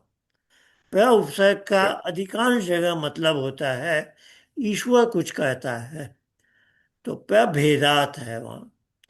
तो प भेदात है यानी ईश्वर जो जो योनि में या मनुष्य योनि में जिस तरह का जन्म देना है, तो सत्व है जो तम का जो अनुपात बनाना है, वो ईश्वर कर देता है। ठीक है भाई, कर दिया उसने, मुझे मनुष्य योनि में जन्म दे दिया। अब इस योनि में भी मेरी बुद्धि का कैरेक्टर बदल सकता है ना। तो मैंने जब इसको अशुद्धि ज्यादा कह ली, तो अब ईश्वर ने जो बुद्धि बाई डिफॉल्ट दी थी, वो अच्छी बुद्धि थी, जो धर्माचरण में विश्वास करती थी, जिसका कर्म था धर्मानुसार। तो बाय डिफॉल्ट मनुष्य को बुद्धि मिलती है धर्मानुसार आचरण करने वाली, है ना। लेकिन जैसे जैसे बच्चा बड़ा हो रहा है, यदि उसकी अधर्म के प्रति रुचि आने लग जाए, तो उसकी बुद्धि दुष्ट हो जाती है, दूषित हो जाती है। तो उसे महत क्यों कहते हैं आचार्य जी, दूषित अशुद्ध बुद्धि को? हाँ उस अशुद्ध बुद्धि को की संज्ञा महत से की है, तो जो बुद्धि अशुद्ध हुई। हाँ, तो ये ऋषि की अपनी शैली है। ऋषि कह रहे हैं कि तुम जो बुद्धि, शुद्ध बुद्धि लेके आए थे इस संसार में, उस शुद्ध बुद्धि का नाम है बुद्धि। ठीक है। अब ओके, तुमने उसे ओके, अशुद्ध कर दिया। तो फिर महत हो गई वो। अब तुमने उसे अशुद्ध कर दिया, तो अब ऋषि कह रहे हैं मैं इसे बुद्धि नहीं कह सकता। ओ, ओके, ओके। ये मैं अब समझना ऋषि चाहता उसे था बुद्धि आचार्य। नहीं कहना चाहते। हम्म। वो बुद्धि का काम कर रही है, बुद्धि का काम करेक्ट। कर रही है। पर आपने जैसे दूध में गड़बड़ कुछ डाल दिया, अब वो दूध तो दूध रहा नहीं ना, दूध में विष डाल दिया समझिए आपने। तो अब वो दूध तो दूध रहा नहीं, हम्म। तो उसको क्या कहा जाए? तो विष कहेंगे। नहीं, तो बिल्कुल उन्होंने क्लियर हो उसको अब, गया। क्योंकि by by nature of the particle वो तो असल में महत है ये। अब वो महत तो है ही ना भाई। तो उन्होंने कहा अब हम इसे महत कहेंगे, है ना। तो उनका अपना ढंग है कहने का, कि दूषित दुष्ट बुद्धि को उन्होंने और महत। आचार्य जी, ये जो एक, हाँ, महत कर दिया, नहीं, अब क्लियर हो गया आचार्य जी, वो दो जगह डाउट था। और आचार्य जी, ये जो उस अवस्था में जब ईश्वर चित्त की किसी भी अवस्था में हमें गोद में ले लेता है, तो भी प्रज्ञा का आलोक होता है, तो उस उस स्थिति में हमारे क्लेश के संस्कार दग्ध नहीं होते और चित्त की अशुद्धि भी शुद्ध नहीं होती। क्या मैं सही समझ रहा हूं आचार्य नहीं, एक तो देखिए, एक है प्रज्ञा का जी? ये आलोक जैसे वो देता भूमिका है, में आपने दो, वो बाय डिफॉल्ट सबको देता है। हाँ, पशु पक्षी को तो, पशु पक्षी का जो इंस्टिंक्ट है ना, पशु पक्षी बुद्धिपूर्वक काम नहीं करते, इंटेलेक्चुअल नहीं है, वो इंस्टिंक्टिवली काम करते हैं। तो उनका इंस्टिंक्ट क्या है? उनका इंस्टिंक्ट है कि ईश्वर उनको गाइडेंस दे रहा है हर जी, क्षण। समझ में आया ना। तो ऐसा नहीं है कि वो समाधि नहीं, में ये गए हैं तो संप्रजात उन्हें योग की गाइडेंस बात मिले। हुई है आचार्य जी भूमिका में। ईश्वर उसको हाँ। 24x7 गाइडेंस दे रहा है। अब ये जो गाइडेंस है जो डिफॉल्ट में पशु पक्षी को मिल रही है, वो मनुष्यों को भी मिलती है, सामान्य मनुष्यों को, है ना। सामान्य मनुष्य को भी कभी वैसी परिस्थिति में, जैसे कोई जंगल में आग लग गई है, कुछ है, तो आप इंस्टिंक्टिवली कुछ कहते हैं ना भाई, हम्म। है ना। किसी से पूछे तुम वहां क्यों मुड़ गए, वहां क्यों नहीं गए? नहीं, मुझे ऐसा कुछ लगा, ऐसा आभास, लगा। है ना। He can not argue it, he can not rationalise it, but उसके अंदर एक चीज थी जिसने उसको प्रेरित किया कि जंगल में भयानक आग लगी, या भागना है तो यहाँ मैं जाऊं, है ना। तो ये तो एक उदाहरण है, मतलब है किसी को। अब एक ये बच्ची है, युवती है 18-20 साल की, समझ लीजिए अनपढ़ है, कहीं उसे शिक्षा नहीं मिली है, कुछ भी नहीं मिला ज़्यादा, और उसकी संतान ने जन्म लिया। अब उसके अंदर जो मातृत्व की चीजें हैं, अपने बच्चे की देख रेख करनी है, वो वो ईश्वर तो दे उसके रहा है। अंदर आ गई ना भाई। तो ये हम्म। जो उसके अंदर मदरली इंस्टिंक्ट आ जाती है, वो तो ईश्वर ने दे दी उसको। ऐसा नहीं है वो समाधि लाभ से मिली है। जो बहुत बेसिक चीजें हैं वो हमें ओके। इंस्टिंक्टिवली मिल जाती है। पर पशु नहीं। पक्षी का तो सारा व्यवहार इंस्टिंक्टिवली है ना। अब ये जो समाधि प्रज्ञा का आलोक की बात है, उसको मैं इंस्टिंक्टिव, ये इंस्टिंक्ट वाली चीज से अलग है। ये बहुत सेलेक्टिव लोगों को मिलता है ना। अब सेलेक्टिव व्यक्ति को कैसे कब मिलता है? जब वो समाधि में जाता है। जी। अब आज अनिल जी ने एक नई बात बोल दी कि हम समाधि में नहीं जाते, हम तो अधिकांश ध्यान में जा सकते हैं अधिकतम। तो ध्यान में ही ध्यान जा में सकते जाने हैं। के बाद, ध्यान को हम बोलते हैं, अब ये चित्त की अधिक डिटेल वाली चीजें हैं, योग दर्शन वाली। तो ध्यान है चित्त को एकाग्र भूमि में प्राप्त होता है ना। अभी हम ज्यादा टेक्निकलिटी में नहीं जा रहे।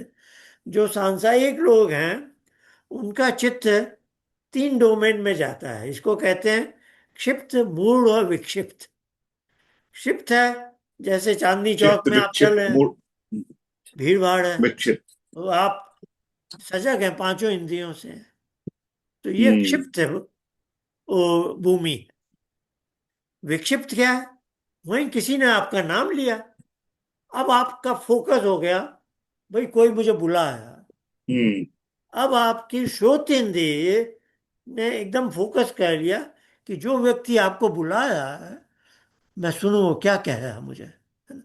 ये थोड़ी देर के लिए क्षिप्त से एक जगह बुद्धि को फोकस कर लेना, यह है विक्षिप्त। जैसे हम एक पुस्तक पढ़े जी। हैं, अभी पुस्तक पढ़े हैं, तो हम पुस्तक में काफी एकदम तल्लीन हो गए हैं। तो ये अभी क्षिप्त भूमि नहीं है। अभी मनस जो है, वो चक्षु इंद्रिय से ले रहा है, बाकी सबको उसने ब्लॉक किया हुआ है। बाकी सबको जब वो ब्लॉक कर दे, ये आप अधिक देर तक कह नहीं सकते, है ना। थोड़ी देर तक, 10 मिनट 15 मिनट, तो उतनी देर तक आप विक्षिप्त भूमि में हैं। आप समझ रहे हैं ना। क्षिप्त में आप हम्म। पांचों इंद्रियों का स्कैन हो रहा है जल्दी जल्दी। पांच देखिए इनपुट सिग्नल आ रहे हैं आपके पास, और मनस क्या कर रहा है, तेजी से उन सबको ले रहा है, उन सबको अंदर भेज रहा है तेजी से। ये हो गया क्षिप्त भूमि का व्यवहार। जो मैंने उदाहरण दिया, चांदनी चौक में आप चल रहे हैं भीड़ भाड़, अब है आप घर में आके पुस्तक पढ़ रहे हैं, अब आपका मनस केवल चक्षु इंद्रिय का सिग्नल ले रहा है, बाकी चारों सिग्नल को उसने दरवाजे बंद किए हुए हैं। ये हो गई विक्षिप्त भूमि। जितनी देर भी आपका रोक सकते हैं, 10 मिनट है, इसको बोलते हैं ना आजकल attention span. 10 minute, 20 minute, 40 minute, 2 घंटे, जो भी। उपन्यास पढ़े हैं तो 2 घंटे तक आप पढ़ सकते हम्म। हैं, बड़ा मन रमता है उसमें। अब क्षिप्त और विक्षिप्त में थक गए आप, रात हो गई है, नींद आ रही है। अब जिसको नींद आने लगती है, आप एक बच्चे को भी कहानी सुनाते हैं रात में, या लोई भी सुनाए हैं, तो आप देख लेते हैं ना, अब बेचारा तो एकदम सुन ही नहीं सकता। आपको मालूम है, हमें भी ऐसा ही होता है। तब क्या है, चित्त मूढ़ भूमि में चला गया है। मूढ़ भूमि में जाने का मतलब है, वो अपनी सामर्थ्य का उपयोग कर ही नहीं सकता। सामर्थ्य है उसकी, लेकिन अब पांचों इंद्रियों से उसने छुट्टी ले ली। तो ये जो सामान्य मनुष्य का जीवन का व्यवहार है, ये इन 3 भूमियों में चलता है। एक कॉमन मैन का हम बोल रहे हैं, हम लोग भी कॉमन मैन ही हैं। इसको बोलते हैं व्युत्थित चित्त। ये व्युत्थान की तीन भूमियां, व्युत्थान यानी उत्थान को रोक है ये हमारे, वी लगाया विलोम के लिए। मनुष्य का उत्थान हो सकता है, लेकिन उस उत्थान को रोक दिया मैंने। मैंने कहा यही तीन भूमियां हैं मेरी, पर ऋषियों ने कहा तुम्हारी तीन भूमि नहीं है, पांच भूमियां हैं। अच्छा, तो पांच भूमियां क्या है? तो उन्होंने कहा एकाग्र चौथी है निरुद्ध वाक्य। एकाग्र भूमि, और पांचवी है निरुद्ध भूमि। अब सारी दुनिया में यही कंफ्यूजन है कि एकाग्र भूमि से हमें ध्यान की प्राप्ति हो रही है। अब उन्होंने क्या समझ लिया, वो जो विक्षिप्त भूमि में जो एकाग्रता है ना, जो पुस्तक को पढ़ने वाली एकाग्रता, उसको उन्होंने एकाग्र भूमि समझ लिया। तो अभी हमारे अनिल जी एक पुस्तक पढ़े हैं, स्वामी सत्यवती जी का योग के अंत। तो उन्होंने क्या लिख दिया ध्यान में, कि किसी पर विचार करो एकाग्र बुद्धि से, वो विचार, वो ध्यान हो गया। हम बोलचाल में बोलते ही है ना भाई, ध्यान से पुस्तक पढ़ो। पर ये जो ध्यान से पुस्तक पढ़ने वाला, या कृपया ध्यान दीजिए वाला ध्यान है, ये चित्त की विक्षिप्त भूमि वाला ध्यान है ना? आप समझ रहे हैं ना? जी जी। चित्त की विक्षिप्त भूमि वाला ध्यान। अच्छा, अब चित्त की एकाग्र भूमि क्या है? ये बड़ी अजीब सी चीज है। तो ये आपको पहले समझना होगा कि चित्त का जो थिंकिंग है ना, जिसको अध्यवसाय बोलते हैं, जब हम अपनी बुद्धि से ज्यादा, अभी हमारी रोहिणी जी ने भी भेज दिया आइंस्टाइन का एक वक्तव्य, कि 99 बार मैं सोचता ही है, सोचता ही है, सोचता ही है, कुछ मुझे हाथ नहीं लगा। ये जो 99 बार सोचना है, ये विक्षिप्त भूमि वाली हुआ।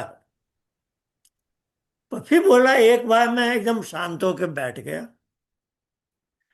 अब मैं जो शांत होकर बैठ गया, तब क्या हुआ है? अब मैंने, आई अलाउड माई बुद्धि टू बिकम चित्त, शांत हो जाओ, सोचना बंद कर दो। और ईश्वर के पास से शायद उसको चित्त की एकाग्र भूमि मिल गई। और चित्त की एकाग्र भूमि में, अब एकाग्र भूमि में ही जा सकता है चित्त। अब आज अनिल जी ने भी ये बात बोल दी, निरुद्ध भूमि में कैसे जाए? तब वो ईश्वर ले जाता है। अब ये मैंने कैसे बोलना शुरू किया? मैंने ऐसे बोला कि नींद में हम अधिकांश निद्रा में जा सकते हैं। कोई बोल सकता है कि हम्म। आज रात मुझे सुषुप्ति प्राप्त होगी? कोई गारंटी नहीं दे सकता। तो सुषुप्ति में भी ईश्वर ले जाता है। तो ये ध्यान रखिएगा, सुषुप्ति का काउंटर पार्ट है निरुद्ध भूमि। तो अब चित्त की तीन भूमि की तो मैंने बता दी, जो सबकी पशु पक्षी वाली भी है, मनुष्यों की भी है। और ये जो दो है ना एकाग्र, ये तीन इस तरफ, और ये दो एक तरफ, ये एक एकाग्र, ये निरुद्ध भूमि। अब जिस मनुष्य की पांचों में बड़ी सहज गति हो, उस मनुष्य को बोलते हैं वो है समाहित चित्त। समाहित यानी उसने सभी कुछ संभाल लिया आपने। तो अभी हम लोग लगे हुए हैं योग दर्शन में कि ये व्युत्थित चित्त को समाहित चित्त कैसे बनाना है। तो इसके कई स्टेप्स हैं, है ना? निरोध परिणाम, समाधि परिणाम, एकाग्रता परिणाम। अब इसमें भी बड़ा चक्कर है कि ये पतंजलि ने समाधि परिणाम पहले लिख दिया, एकाग्रता परिणाम बाद में लिखा। तो मैं भी कई महीने चकर गया, क्या बात है ना? तो हमें सब भाषा, ये शब्दावली को समझना पड़ता है। तो समझा अर्थ क्या निकाला, कि यहाँ समाधि का अर्थ है चित्त का समाहित बनना। तो निरोध भूमि, निरोध परिणाम, जैसे पहली बार हम किसी को बोलते हैं ध्यान करने बैठो, वो अंदर तो इतनी खलबली मची हुई है बेचारे की, उसको समझ में ही नहीं आता ध्यान क्या है ना? तो कोई नया व्यक्ति एकदम परेशान हो जाता है। एक दो बार मेरे साथ ऐसा अनुभव हुआ। एक आदमी तो मुझे ऐसा मिला, क्या जबरदस्त, ह्यूस्टन में। वो बोला भाई साहब मैं तो ये ना करूँ तो ज्यादा अच्छा। इतना घबरा गया। एक्चुअली क्योंकि मैं जब पीपुल गो बैठता हूँ क्रेजी आचार्य जी, तो अंदर इतनी। ऐसा विस्फोट होया, मेरी तो हाँ, समझ में नहीं आया क्या। तो मैंने कहा हम जब दिवाली की सफाई करते हैं ना बिल्कुल सही है ये। तो सोफा वोफा हिलाते हैं ये सब, बिल्कुल सत्य है आचार्य जी। तब विश्वास नहीं होता हाँ। क्या इतना धूल धक्कड़ पड़ा था घर में। और इसी घर में हम रहते थे 364 दिन इस घर में रहते हैं, और 365वें दिन हम सफाई हाँ। गए हैं सब गए। तो मैंने कहा वही होगा, इतने साल बाद अंदर की सफाई करोगे तो नाली में से क्या क्या निकलेगा सोचो। तो घबरा जाते हैं लोग बहुत। जी तो बिल्कुल। ये जो निरोध परिणाम थोड़ा सा होता है ना पहले दिन, तो हम बोलते हैं शुरू के दिनों में यू गेट सम कॉन्फिडेंस कि you have some ownership of mind, कि मन थिंकिंग से तो हम्म। थोड़ा बैठा ना, सोच विचार तो कम हुए ना भाई। बिल्कुल। ये भी थोड़ा सा निरोध परिणाम है। थोड़ा निरोध परिणाम से क्या होगा कि थोड़ा सा आपका चित्त समाहित हुआ, यह है समाधि परिणाम। तो मैंने अनिल को बोला एक चित्र बनाओ क्योंकि ये इस बार बातें इतनी कठिन है, हमें चित्र बनाने पड़ रहे हैं। तो मैंने कहा एक बड़ा सा मैदान बनाओ, उसके बीच में एक लाइन खींच दो, इधर 3 भूमियां हैं और फिर उधर 2 भूमियां एकाग्र निरुद्ध की, बीच में दीवार बना दो। अब हमने समझाया लोगों को कि निरोध परिणाम क्या है, तुम दीवार पर चढ़ गए, दीवार पर हम्म। चढ़ गए हो। अब दिख रहा है कि 2 भूमियां और भी होती हैं और थोड़ा आगे बढ़े, समाधि परिणाम है। तो हमने कहा वो दीवार की ऊपर की जो ईंट है ना वो टूट गई थोड़ी, क्योंकि जब पूरी दीवार टूट जाएगी आपका चित्त समाहित हो गया, तब तो 5 भूमि आपकी हो गई ना। तो दीवार एक है करेक्ट। जो 3 और 2 को अलग कर रही है। और निरोध परिणाम से आप ऊपर चढ़ रहे हो, रोज आप थोड़ा ऊपर चढ़ोगे, थोड़ा आपको हौसला होगा कि हाँ भाई 2 भूमियां और हैं, मैं वहां भी जा सकता हूँ, तो पहले ये दीवार तो हटाऊं। और थोड़ा आपका समाधि परिणाम मिला, ऊपर वाली एक ईंट की परत टूट जाएगी और फिर आपने पाँव वहां लटका लिए, वो थोड़ा सा एकाग्रता परिणाम हो गया।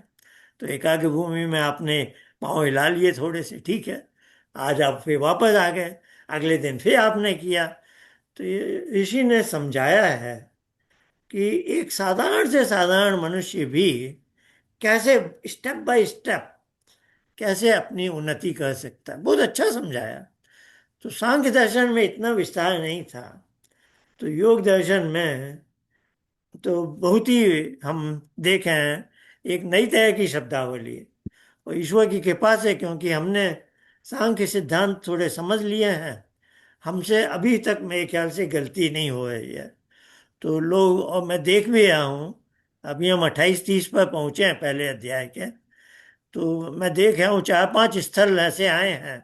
अब समाधि शब्द में ही हमने अभी जैसे बताया, ये समाधि वो धारणा ध्यान समाधि वाली समाधि नहीं है, वो भी है, हम्म। पर ज्यादा अर्थ क्या है कि समाहित चित्त का, समाहित चित्त में एक थोड़ा सा उन्नति होनी है ना, समाधीयते ये शब्द आता है व्यास का।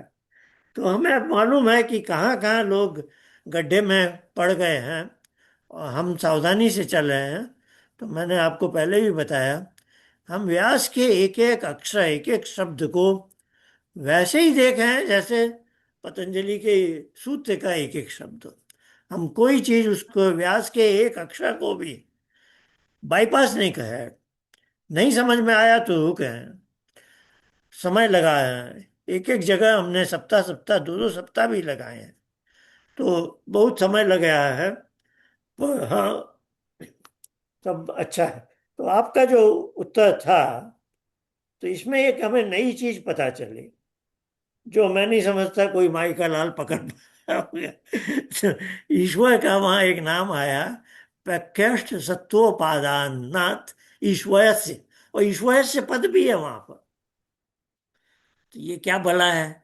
अब प्या प्या मैंने कह दिया आपको, प्या जहां भी उपसर्ग है वहां ईश्वर का कोई चमत्कार है ना। तो सांख्य के भी उस सूत्र में बताया था अशक्ति के बाद वाले, तो सत्व विशाला वगैरह में, ऊर्ध्व विशाला, तो वहां भी प्रभेदात है, प्रभेदात। तो ये ईश्वर की, जो ईश्वर करता है और अपने ढंग से विभागीकरण करता है। तो प्रकृष्ट सत्वोपादानता, यहाँ उपादान कारण इसलिए बताया कि वो तो है निमित्त कारण, पर चित्त है प्रकृति से बना पदार्थ। तो चित्त के प्रकृति से बने पदार्थ में ऐसा अंतर जो उसकी उपादानता में परिवर्तन लाए, और किस दिशा में? सत्व की दिशा में। और प्रकृष्ट दे दिया कि दैट इज सर्वोत्तम, सर्वोत्कृष्ट, यानी एकदम एब्सोल्यूट, उससे अच्छी चीज हो ही नहीं सकती, क्योंकि ईश्वर से अच्छा कुछ हो ही नहीं। तो ईश्वर में एक ऐसी सामर्थ्य है जो मेरे चित्त में सत्व के अनुपात को बढ़ा सकती है।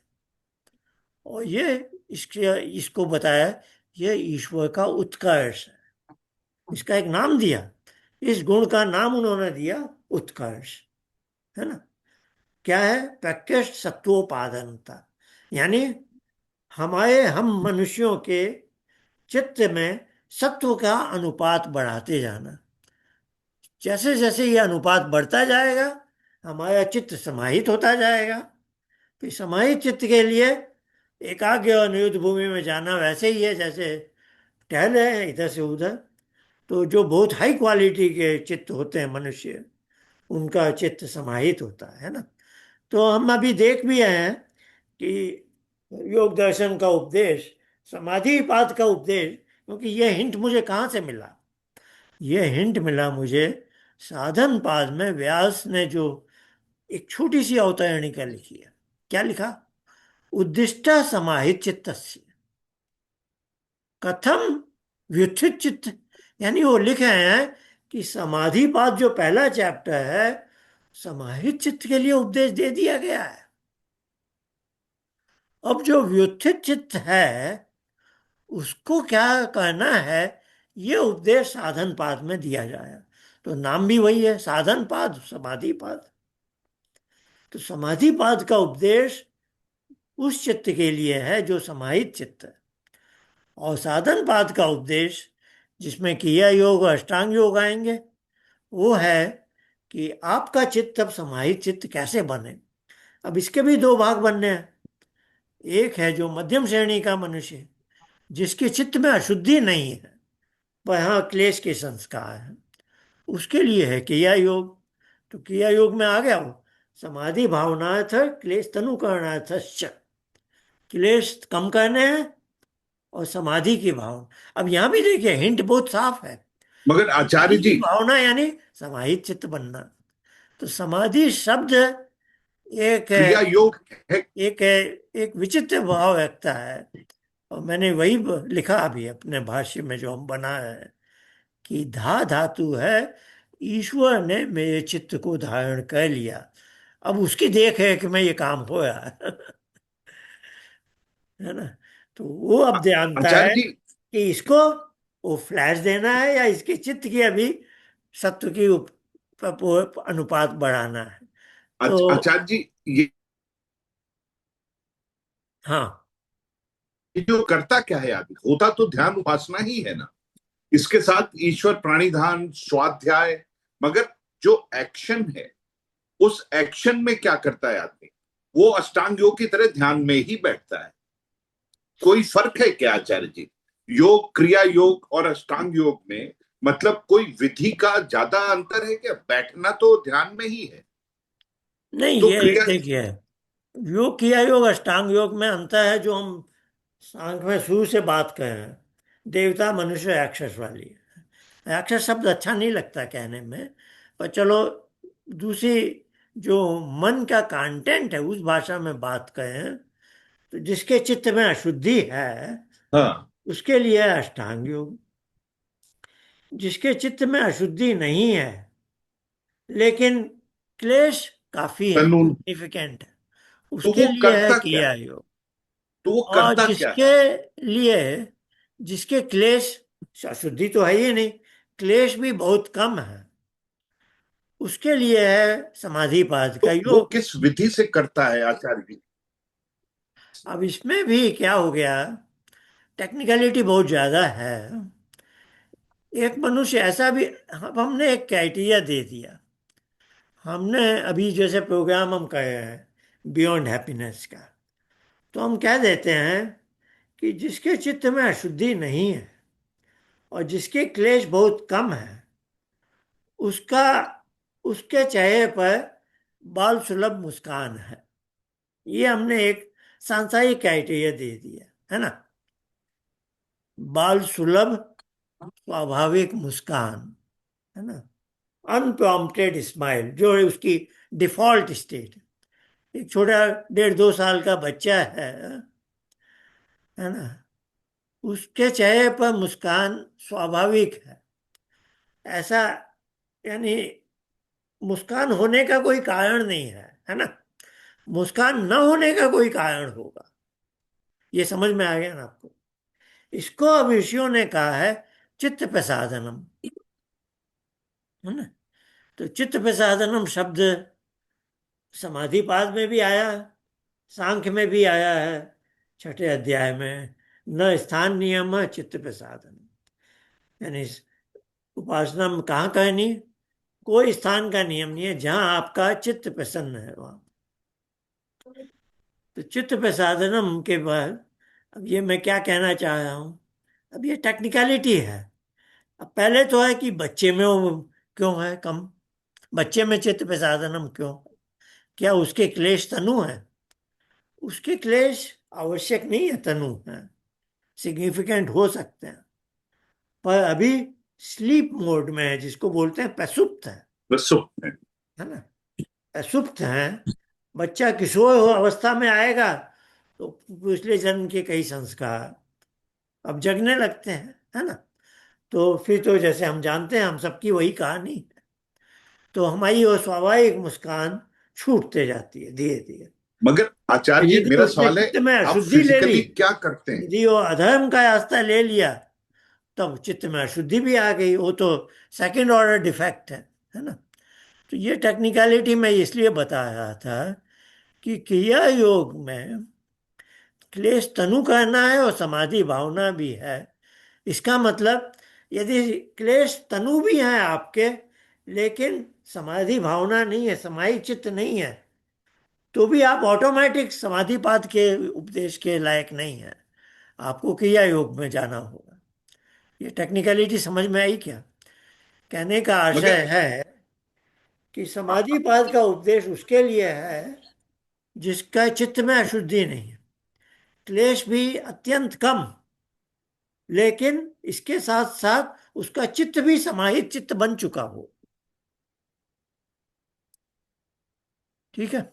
इसके लिए वो क्या करेगा आचार्य जी? तो क्रिया योग कहेगा।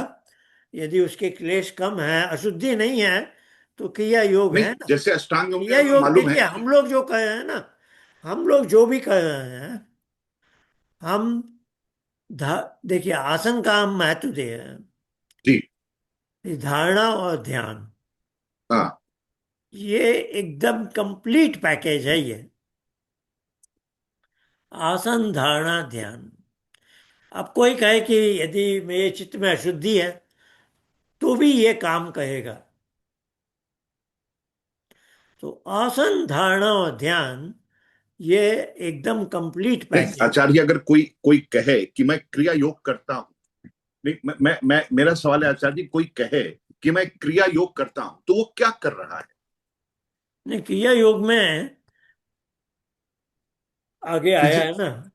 फिजिकली वो क्या कर रहा है जो हाँ, कि? मैं बताया हूँ क्रिया योग में वो 2 सूत्र हैं। अभी क्या देखा हूँ मैं, एक मिनट जरा याद करता हूँ। वो सब क्लेश के बारे में विचार करने के बाद तत्प्रतिषेधात, तत् पैसो प्रति पैसो, प्रति पैसो सूक्ष्म। तो देखो, 2 सूत्र आएंगे, अभी मैं बता नहीं पाया। ये शायद 16वां और 17वां है, या जो भी है। ते ते है क्लेश के लिए अभी, प्रति पैसो है या सूक्ष्म। ये क्लेश के जो संस्कार हैं, उनका प्रति प्रसव सूक्ष्म होता है। होकर नष्ट होते हैं कैसे? पैती पैसों यानी प्रकृति, मूल प्रकृति से आए थे, वापस वहां जाएंगे। ते पैती पैसों हेय सूक्ष्म।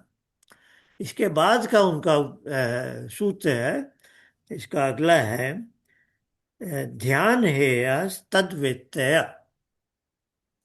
ठीक है, ध्यान से उनका नाश होता है और उनकी वृत्तियों का भी, तद्वित्य है ना।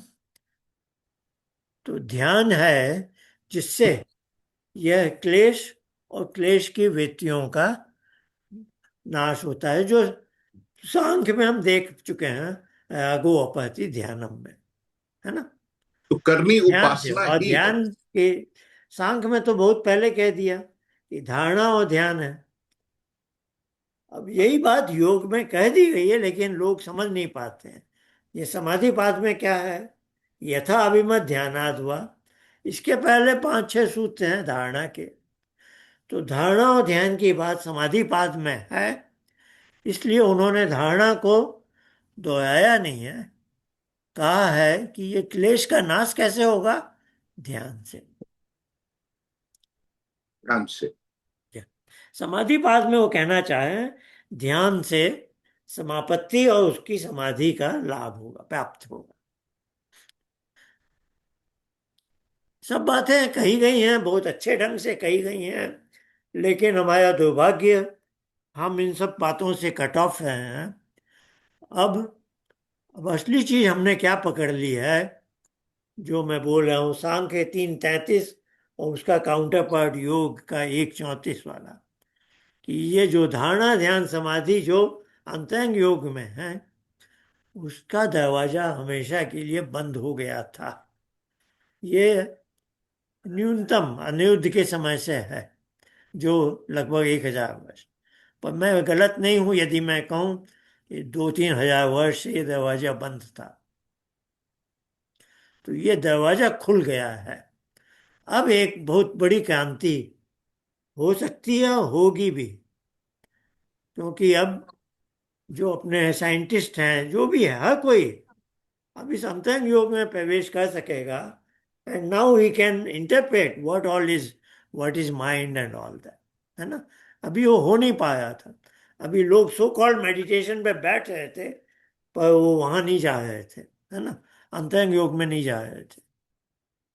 तो धारणा ध्यान समाधि में अब प्रवेश संभव है, और एक कॉमन मैन भी जा सकता है, क्योंकि जो ऋषियों की बनाई विधि है वो असल में आसान है। और देखिए, असल में हम उपासना की कितनी बात कर रहे हैं, वो असल में आसान है, जैसे एक बच्चे का माता पिता की गोद में जाना। ये कठिन हो ही नहीं सकता। कठिन बनाया गया है कि जो आसान विधि थी उस पर दरवाजे, उसको उसको बंद कर दिया गया। चलिए, आज तो छोटा मान होना चाहिए था, हमारे सकते हैं, पर और लंबा खींच गया। और किसी का बहुत कोई प्रश्न धन्यवाद। नहीं है तो अब समाप्त करते हैं। बहुत धन्यवाद आचार्य। आप सबसे फिर मिलेंगे अगली। धन्यवाद। नमस्ते। नमस्ते जी, धन्यवाद। धन्यवाद जी। नमस्ते। नमस्ते आचार्य।